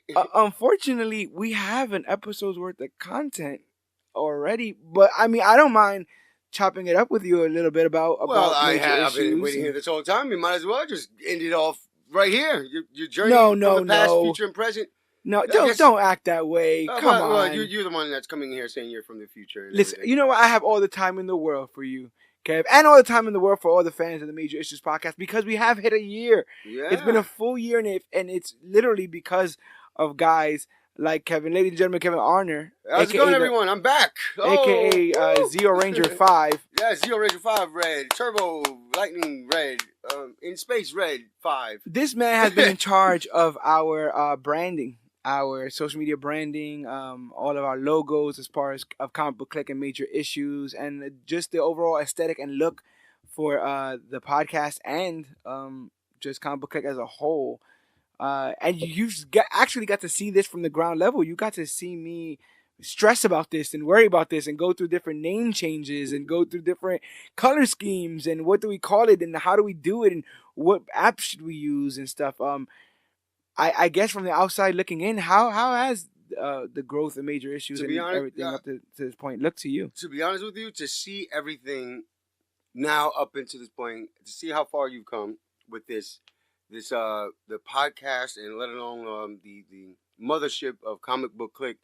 It is fascinating, especially knowing where the initial idea started from, and where you were to where you're at now. It took a lot of hard work and a little bit of time, but wow, what is that? 2 years in the books, and 1 year with this podcast.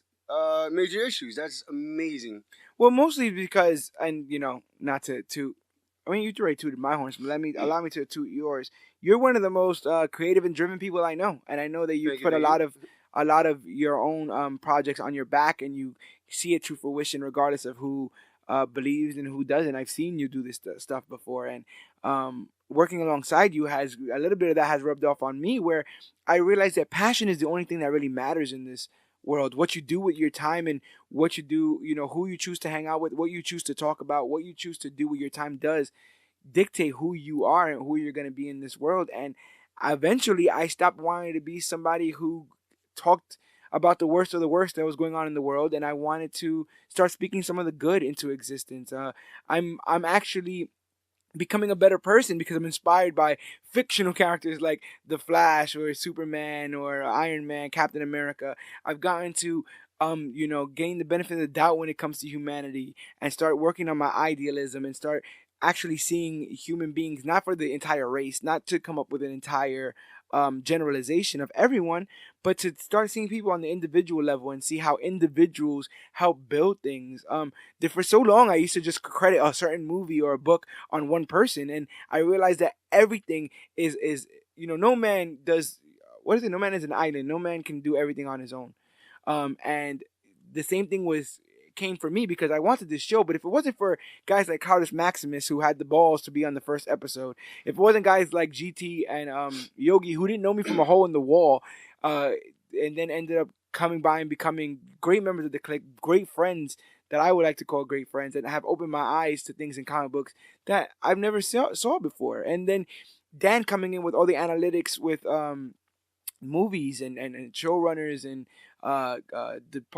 directors of photography, and I know about pencilers and inkers, and I know so much about everything, but it all comes back to the same thing, which is that all of you, not only you guys listening to this podcast, but all of you guys like you, Kevin, all of my friends have made this a safe space for passionate people to talk about what they care about, and not have to worry about how other people judge them. They don't have to look outside the window and look at how dark and dreary the world wants to paint the picture of how society is. I honestly don't believe that everything that we see in the news is exactly the 100% the truth. So if we're gonna play around with fantasy, why not go full hog with it? Fantasies that have proven to have established themselves in the fabricana of just pop culture and people's lives. Yeah, these are the modern day folk tales. We don't talk about Johnny Appleseed and the Big Red Ox and all that other kind of stuff anymore. We talk about Iron Man and Captain America. We know that Bruce Wayne's parents were shot in Crime Alley. You understand? We know that Peter Parker's bitten by the radioactive spider. These are our mythologies. The same way about Icarus flew too close to the sun and his wings burned off, and Zeus and Hercules. Like this is ours. They're not only ours, but they're also ours to help preserve, and to retell in a sense. And I think you built the ultimate platform to have these stories. To have these stories told over again in maybe a different light or a different perspective, and things like that. This is, for me as the casual fan, I'm not the hardcore guy like a lot of these you guys out here are. You guys impress me with your knowledge of this. This is amazing, but it's good to see there's a spot that can cater not only to the casual fan, but it still acknowledges that there are hardcore fans here who know the details. So we're not trying to beat around the bush or pretend like you guys you really established yourselves into this medium, and I think that's you went full force into all of these pages. Full force. It's crazy. No, I get it. I do it because I care about it, and I hope other people care about it too. And I've looked at the analytics, and we got fans from all over the world.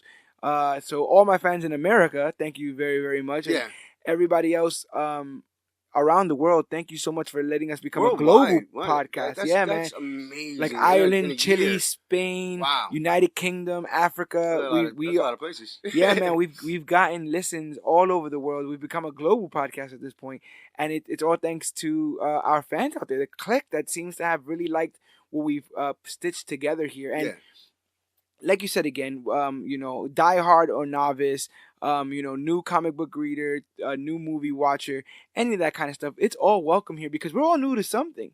And that's what I love about the clique. I can sit and talk about comics with certain members. I can sit and talk about movies with certain members. I can sit and talk about TV with certain members. And I can sit and talk about all three with this group that I've amassed. We're able to tackle all the latest and greatest things to come to comic books and comic book media. And that doesn't mean that the door is closed for the clique or for major issues. We're always inviting new people on, different perspectives, and all that kind of stuff. I want this to grow. Yeah, you've kept that platform pretty versatile in a sense that you never asked anybody to come in and sit down somewhere specific. You said the door's open. Here's what we're doing. If you do want to come in, get in where you fit in almost. Like find a place, find where you are most comfortable, and you're gonna just enjoy the ride either way. Yeah, every time I create a schedule, because that's one of the important things you got to do. One of the things that people don't see. It's a little work. And I mean, if it wasn't work, you wouldn't be at this milestone at a year with this podcast. It's amazing. So what I do is I create a schedule. I try to map around movies and TV shows that come out, series drops and series finales, conclusions of important books. Yeah. And then I create a schedule, and then I throw that schedule into the major issues a group chat. And so it's literally first come, first serve. And so it gives the guys the incentive of picking the episodes that they want to cover. It's not like, oh, no one's covering this. I guess. Yeah. Their first instinct is to cover the things that they naturally are passionate about. And I think that our passion comes out on these episodes. At least I hope it does, because there's a bunch behind this. You got to see the homework that the guys do, the homework that I do, the notes that are taken, the books that are written. Well, one day we'll write a book. Maybe, you never know, right? The books that are read, the synopsises that are typed up, the graphic design that is thought up. We even, 2 years ago, we started our own merchandising. We have merchandise on tpublic.com, shirts and laptop bags and all kinds of, what else they got over there? They got coffee mugs. Posters, coffee mugs, notebooks, pillows, stickers. And we got a crazy Teen Titans shirt that's flying off the shelves. The crack an egg on it. Robin shirt that's doing gangbusters. I got to wear my Yondu Poppins is what I call that shirt. The I'm Mary Poppins shirt. Y'all. I got to wear that shirt.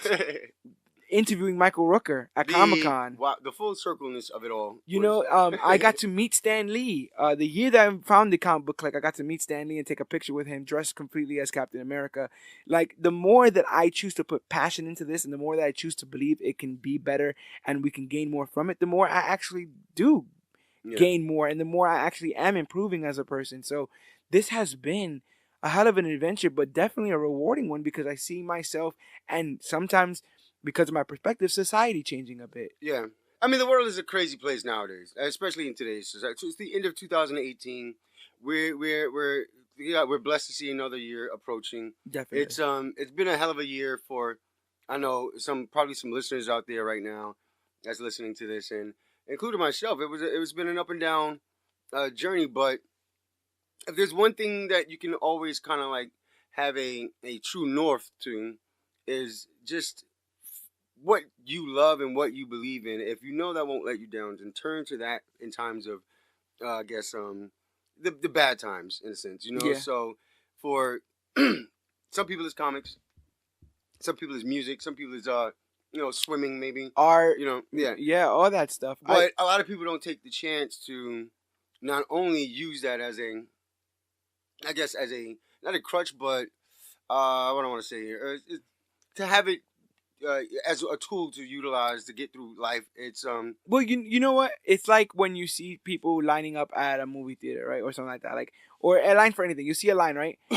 All it takes is for one person. You see one person look at the line, bypass the line, and go to the side for you to try to do the same. Yeah, and so that flash pass is real at Six Flags. Yes, and so I say all that to say that, you know, if I didn't have the creative outlets that of all the creative stuff that me and you got into as far as wrestling was concerned growing up, if I didn't have other people to look towards and go, wow, you know, look at Stan Lee. He's actually a actual factual living man. He doesn't have wings or, you know, superpowers. He's a regular man. You're standing right next to him. I'm looking at a picture of you right next to him right now, just throwing up. Oh, I keep it close. Yeah, it's awesome. Regular skin and bones, and he's able to create so much that has changed so many people's lives. Other people set the example for me. They set the table for me. Yeah. And now I want to set the table for the clique. I want to set the table for our fans. You took the initiative because, like I said, back to my point earlier, Michael Phelps, you know, world-class Olympic swimmer, like 28,000 gold medals. He didn't create a podcast or a platform for swimmers to come and talk about other, you know, swimming. And you know what I mean? There's a level people are good at being at with, like, what they're passionate about or loving, but some of us, like yourself, take it a step forward. Right. You know, and thank you. Major Issues is a major step forward, no pun intended. Kind of fun. But no, it was very ambitious. Like, cause you came to me early on about the branding of it all. So I sent this man I do graphic designs on the side, and I sent him some just shitty ass logos.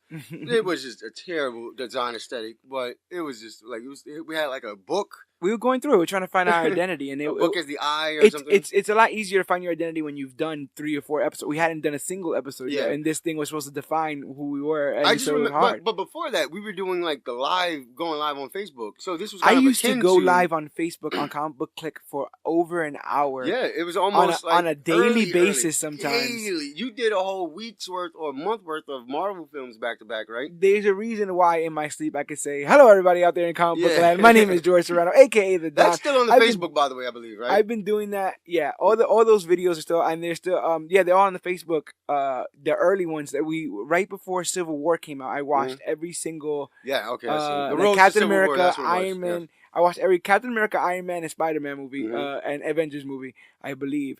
And I sat there and I talked into the void. There was no one on the other side. Sometimes people would stop by. And it was you seeing the camera sometimes by yourself. Just by myself and sometimes notes. I would have been there. Jay was there. Yeah. You know. But it's usually me by myself with notes. It was majority of the time just you and some notes. Yeah. And he set the camera up. And one shot because it was live. Yeah. Live. One shot, one kill. Facebook Live, have you ever been on that thing? It's kind of a scary place. Yes, it is. You have a lot of responsibility. And the thing is, the same thing between that and this, it's all just a very vulnerable experience. But life nowadays teaches you not to be passionate and not to be vulnerable. Yeah. Not to keep yourself open to stuff. Mm-hmm. But when I was closed off, because I think we all get to that point where we get hurt enough, where we're just like, screw dreaming, screw trying, screw any of that stuff. They already told me it's not worth it. Why try? Exactly. You get discouraged by society and you get discouraged by your experiences so bad that you decide that caring about things isn't the cool thing. But what eventually happens is if you stop caring, you don't feel anything. Exactly. Good or bad. You will never get hurt again, but you'll never feel the highs of heightened excitement or adrenaline that you once felt because you don't have you haven't invested the emotion into it. Mm-hmm. And so I'm vulnerable. I'm right here to everyone. You can hit me up on YouTube and be like, this guy has no idea what he's talking. Like, I'm open to the public. They could tear me apart on YouTube, on Twitter. They could tear me apart on Podbean. They could, be like, this guy doesn't have anything idea what he's talking about. But they haven't. People haven't. And I'm not saying that that's not to come, but the idea that I'm safe here, the idea that I have a safe space here to talk with my friends about something I'm passionate about, I hope sparks other people realizing that they all have this power. They all have this power to be greater, to do more, to change the world. I know it sounds kind of cliche, but no, it's very cliche. The idea that it's so possible. But this did not exist. It's so possible. This didn't exist a year ago, so we literally changed the world by creating this. So, and look how many people you brought together. Even what, and a lot of people like they love numbers. They want to see how many you've got of. How much of this do you have of? Like no. Well, that's the thing, right? So when I first started this, that's all I was caring about too, because that's the only thing that. That's the only thing that dictates success. That's exactly what I was going to say. That's what people told you what success was. How much you did. Man, you know what success was? Success was getting Dan the Comic Man to read Kick-Ass the book before reviewing Kick-Ass the movie when he had never read that book before. It was getting Carlos Maximus to read the issue-to-issue Superman series where he would never pick up a Superman book. Guy hated Superman book. It was chopping it up with Yogi on an episode that is shout gone. Shout out to Jay. Yeah. What up, Jay? There was an episode I did with Yogi that's gone in the ether now, but we sat there and we just gushed about Batman and all the things that make him Batman and why people feel like he needs to be miserable all the time and all that kind of stuff. Hopefully we'll be able to redo that episode soon. But those are the moments with Greg where I'm sitting here yelling at him about Pa Kent and Ma Kent and talking about Superman and all that kind of stuff. Though that's the reward, man. Honest to God, that's the reward. And you never came into this thing expecting anything in return, No. You didn't know what this was going to become ultimately because you were like a deer in headlights. This was something that felt familiar because of what we did in the BWE in the past, as far as like podcasting goes, because we were on live podcasts. We had like live callers. Like we could pick up a phone and it's happened. We've been cursed out. Yes, and it wasn't that it was a hostile environment then. So it kind of taught us, or you in this case, just a little bit about what could come out of trying to the very worst step into this venture again, but this time you have a little bit more control over it. Essentially, not over opinions per se, but over how opinions are listened to, understood, and then expressed. And I think Comic Book Clique has been that place, and Major Issues is a great supplement to it. And that's the thing, like you saying, I have control over that. It's the idea that I don't want to just me and my friends be like, wasn't that cool? Yeah. Or, wasn't it cool when? Mm-hmm. Like anyone could do that. Literally anyone could do that. Let's talk about like the deeper things. We've had so many discussions, and I know all of you guys at home, the Clique, have had these discussions in your own home. Mm-hmm. You'd think that people wouldn't be interested in listening to them, but here I am a year later. Go ahead. Take a chance. Full of conversations about the medium that I care about. This man was on live Facebooks to 0 views because on live Facebook you could tell how many people was watching at a time. Mm-hmm. In the earlier episodes, it would like fluctuate from like 1 to 2 to 0. It'll go up to 5, then down to 0. It's like it's like, okay, are we talking to a wall or what are we doing? But the fact was, you were doing it. Yeah, that's all that mattered. And it doesn't matter. And it doesn't matter if you changed 10,000 lives or 1. It's still just as important. And I think the clique that you brought together, this family of just media, comic, superhero, supervillain, like folklore nerds, for lack of a better term, because I'm one. It's like, I think that's almost impossible to do in today's society because attention spans are so short, And people are like, think about loyalty and all this other kind of stuff. Look, man, superhero 101, find your team. Yeah. Find your team. Justice League, Avengers, find your team. You know what? You're the Nick Fury of this whole thing, aren't you? You came. That's how you did this. I'm better than Nick Fury because I can blink both eyes. So. Oh, and you came before the credits was, over. You had the pre-credit scene. Yeah, look at that. Oh, that's brave. Yeah, you never heard of that, kids. Exactly. Before the movie's over. Dun, dun, dun, dun, yeah, that's how we're going to tell stories now in the future. Before the credits roll. Nah, but it honestly has been a pleasure meeting new people, getting new perspectives. Yeah. I just wish it's been a pleasure hearing it. I just hope it all continues. I will keep going. I have already started a plan for 2019. I'm already starting to plan, for more, I guess you would say, adventurous venues and stuff like that. So I want you to, because you're whetting my appetite here. Is there anything you can allude to? You're kind of teasing. I want to bring up our Twitch awareness. Twitch, maybe some comic book stuff. Dealing with that. I'm Mm-hmm. actually thinking about maybe hosting something at a live venue. Oh wow! Maybe a live edition of Major Issues. Maybe a trivia night, a comic book trivia night. Where we can get members of the clique actually factually in the same room. Yeah. And start to see one another and appreciate one another. Awesome. This can get bigger. This can get better. But I was so worried about whether even this podcast would go anywhere. And look at that. You were worried about you were worried about something, but in hindsight, it's always 2020. But looking back, it's been a year. 52. Yeah. What were the numbers? It was like 52. Over 52 episodes, which means over 52 hours of content. Which 50. also means if I ever pass, you can probably put all these episodes in an algorithm, and they can give you enough of me to last. We can make a whole. We can make George last just forever. Get a hologram. We can literally. What I'm trying to say is never. Episodes. What I'm trying to say is never replace me as the host because my ghost will come and Siri could probably do that. She can. Wait, mine's is a guy, and I hope I didn't wake him up. All right, he's good. No. It's been incredible. Like I told you this before, man. I admire this platform you built. It's I know the daunting task of being at the helm of something so passionate that you feel passionate about. You know what I mean? It's like, damn, I hope everybody feels the same way. Right. You know? And it's like you never know if you're sure or not because number one, you don't want to ask. You don't want to beg. Yep. You'd rather actions speak.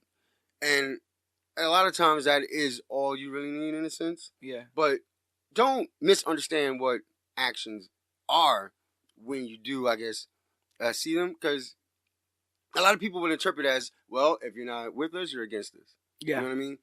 Maybe some people's actions are, nah, I like it, but I want to stay, not too close for comfort. Because, I mean, like me, I don't know. I would have been pissed if I was a Daredevil fan and I just found out that it got canceled on Netflix. Right.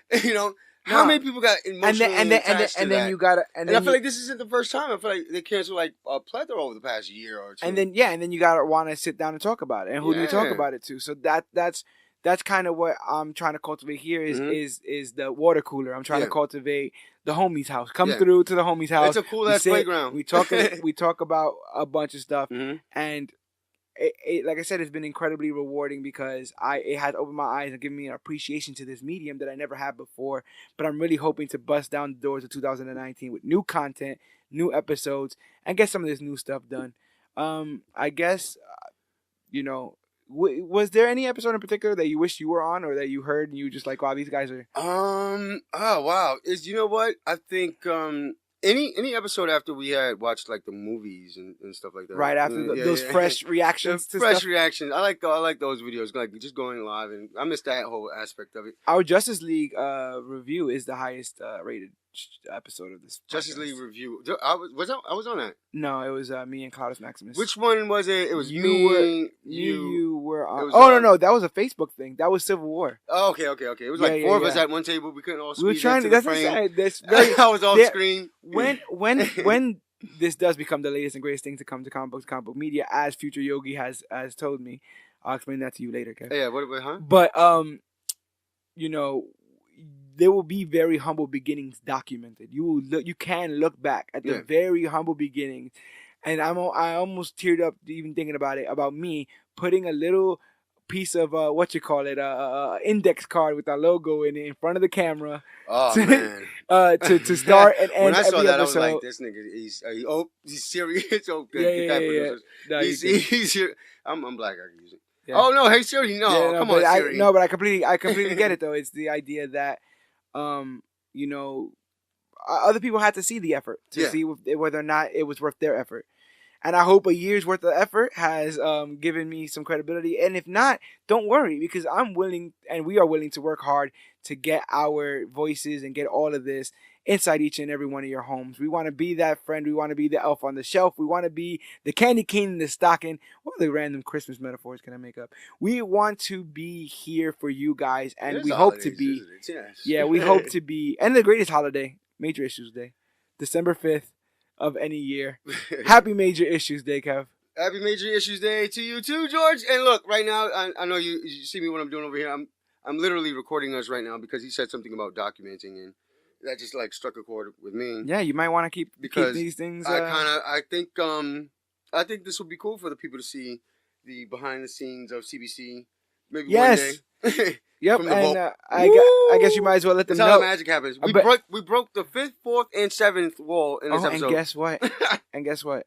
It is 12:10 in the morning. It is officially the Major Issues birthday. Oh, wow. Happy birthday, Major Issues! Officially 1 year to Major Issues. Who was on the first episode? It was you and Jay. Yeah. Oh, wow. Covering the Infinity War trailer and the CW crossover, which we'll be covering next week. So, guys, you got something to look forward to next week.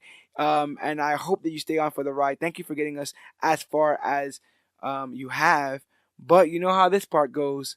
If you want to listen to more episodes of the Major Issues podcast, not just this annual, maybe some Jessica Jones stuff, maybe some Daredevil stuff, Iron Fist stuff, maybe some CW stuff, maybe some books, some Image comics, some DC comics, some Marvel comics, all you have to do is look for the Major Issues Podcast wherever podcasts are found. That's Podbean, Stitcher, Podcast Addict, Google Play. That's on every single one. Every single one. How did you get across all these brands? I had to bribe some people. That is awesome. But we are literally everywhere. We're on YouTube. We are on the Apple Podcast app that's available on every single iPhone. It's already pre-installed. And if all of that is too difficult to remember, just go to Google and search Major Issues Podcast, and we are the first ones to pop right up. And honestly, Major Issues wouldn't be here if it wasn't for Comic Book Clique. And if you guys want to reach out to Comic Book Clique, all you have to do is go to facebook.com/comicbookclique, Instagram @Comic Book Clique, or use the hashtag Comic Book Clique to talk about the newest, hottest, latest, and greatest things to come to comic book and comic book media. If you want to support this show, you can please leave and rate and review on iTunes. 5 stars, man. 5 stars. Give us some 5 It's stars. the quickest way for us to grow as podcasters, because it'll let you guys be able to give us some honest feedback about the do's and don'ts, what you guys like, what you guys dislike, and it will honestly help us grow our audience, and it's grown exponentially mostly because of you guys. So keep up the good work. And you too, man. You got to give yourself some credit. Thank you. Shout out to the man himself, the captain of the ship. I do like the credit, but you can use some of things like credit cards to buy stuff from tpublic.com. Hey, look at that. Oh, seamless transition. Oh man, I have the power of the segue. Oh, I love my the superpower. segues. I say seamless, so that kind of you have to have seamless. Isn't that an app? Right? No, I want You know a what? taco. Yeah, I guess tacos are cool. No, I want a taco. tpublic.com/user/comicbookclique, or literally anywhere on our Instagram, on our Facebooks, we have links up to our merchandise. The store is amazing, man. Great job with the store too. I mean, it's beyond just the Comic Book Clique and Major Issues podcast. You have a clothing store. You have a podcast. Yeah, there's a lot going on. It's a lot. This is a fully loaded entertainment vessel, and it's looking. And this has been. You just recently celebrated 2 years of CBC. Yep. 1 year right now today of the Major Issues podcast. Yep. And Lord, I mean, who knows what we'll be celebrating this time next year? Exactly. You know, we have to keep going. And that's all that matters, is that you guys continue to stay and help me fight the good fight. You guys stay subscribed, stay liking, stay with your eyes on the prize, because Major Issues is not going anywhere. We have brand new episodes every single Wednesday, and it's all for you guys at the Clique. So I guess there's nothing else to say, but my name is George Serrano, aka The Don. I'm Kevin Honor, aka The Red Ranger. Woo! And this has been our Major Issues annual number 1 episode. I'm gonna take this Infinity Gauntlet. No. Not that glove. Any glove. I know. I can't really get a cab. I understand that it's cold. You know how that goes. Oh. So I'm just gonna take this. I'm gonna go travel home. Oh my, no, don't press that. It takes me like 2 hours to go home. This is gonna take me 2 minutes. Oh my, don't press. I'm taking the gauntlet. You don't. Kev? I mean, this came with 5 stones, right? Please put all the stones back. You know what? I'll figure it out. I'll figure it out by myself. See you later. Oh dear, ladies and gentlemen, remember that whether or not you were bitten by a radioactive spider, whether or not you got hit with gamma radiations, whether you got some super soldier serum, or you're just really good with tech, whether you have the proportional strength of an ant, whether you can turn invisible, stretch super long, or turn, say, flame on, whether you have all the stones of the Infinity Gauntlet or not. I turned myself into a cat. Well, now you're a cat. Now, and whether or not you're a cat, remember that as long as you're here, as long as you're a part of Major Issues, we are the Clique, and you, yes you, are super worthy.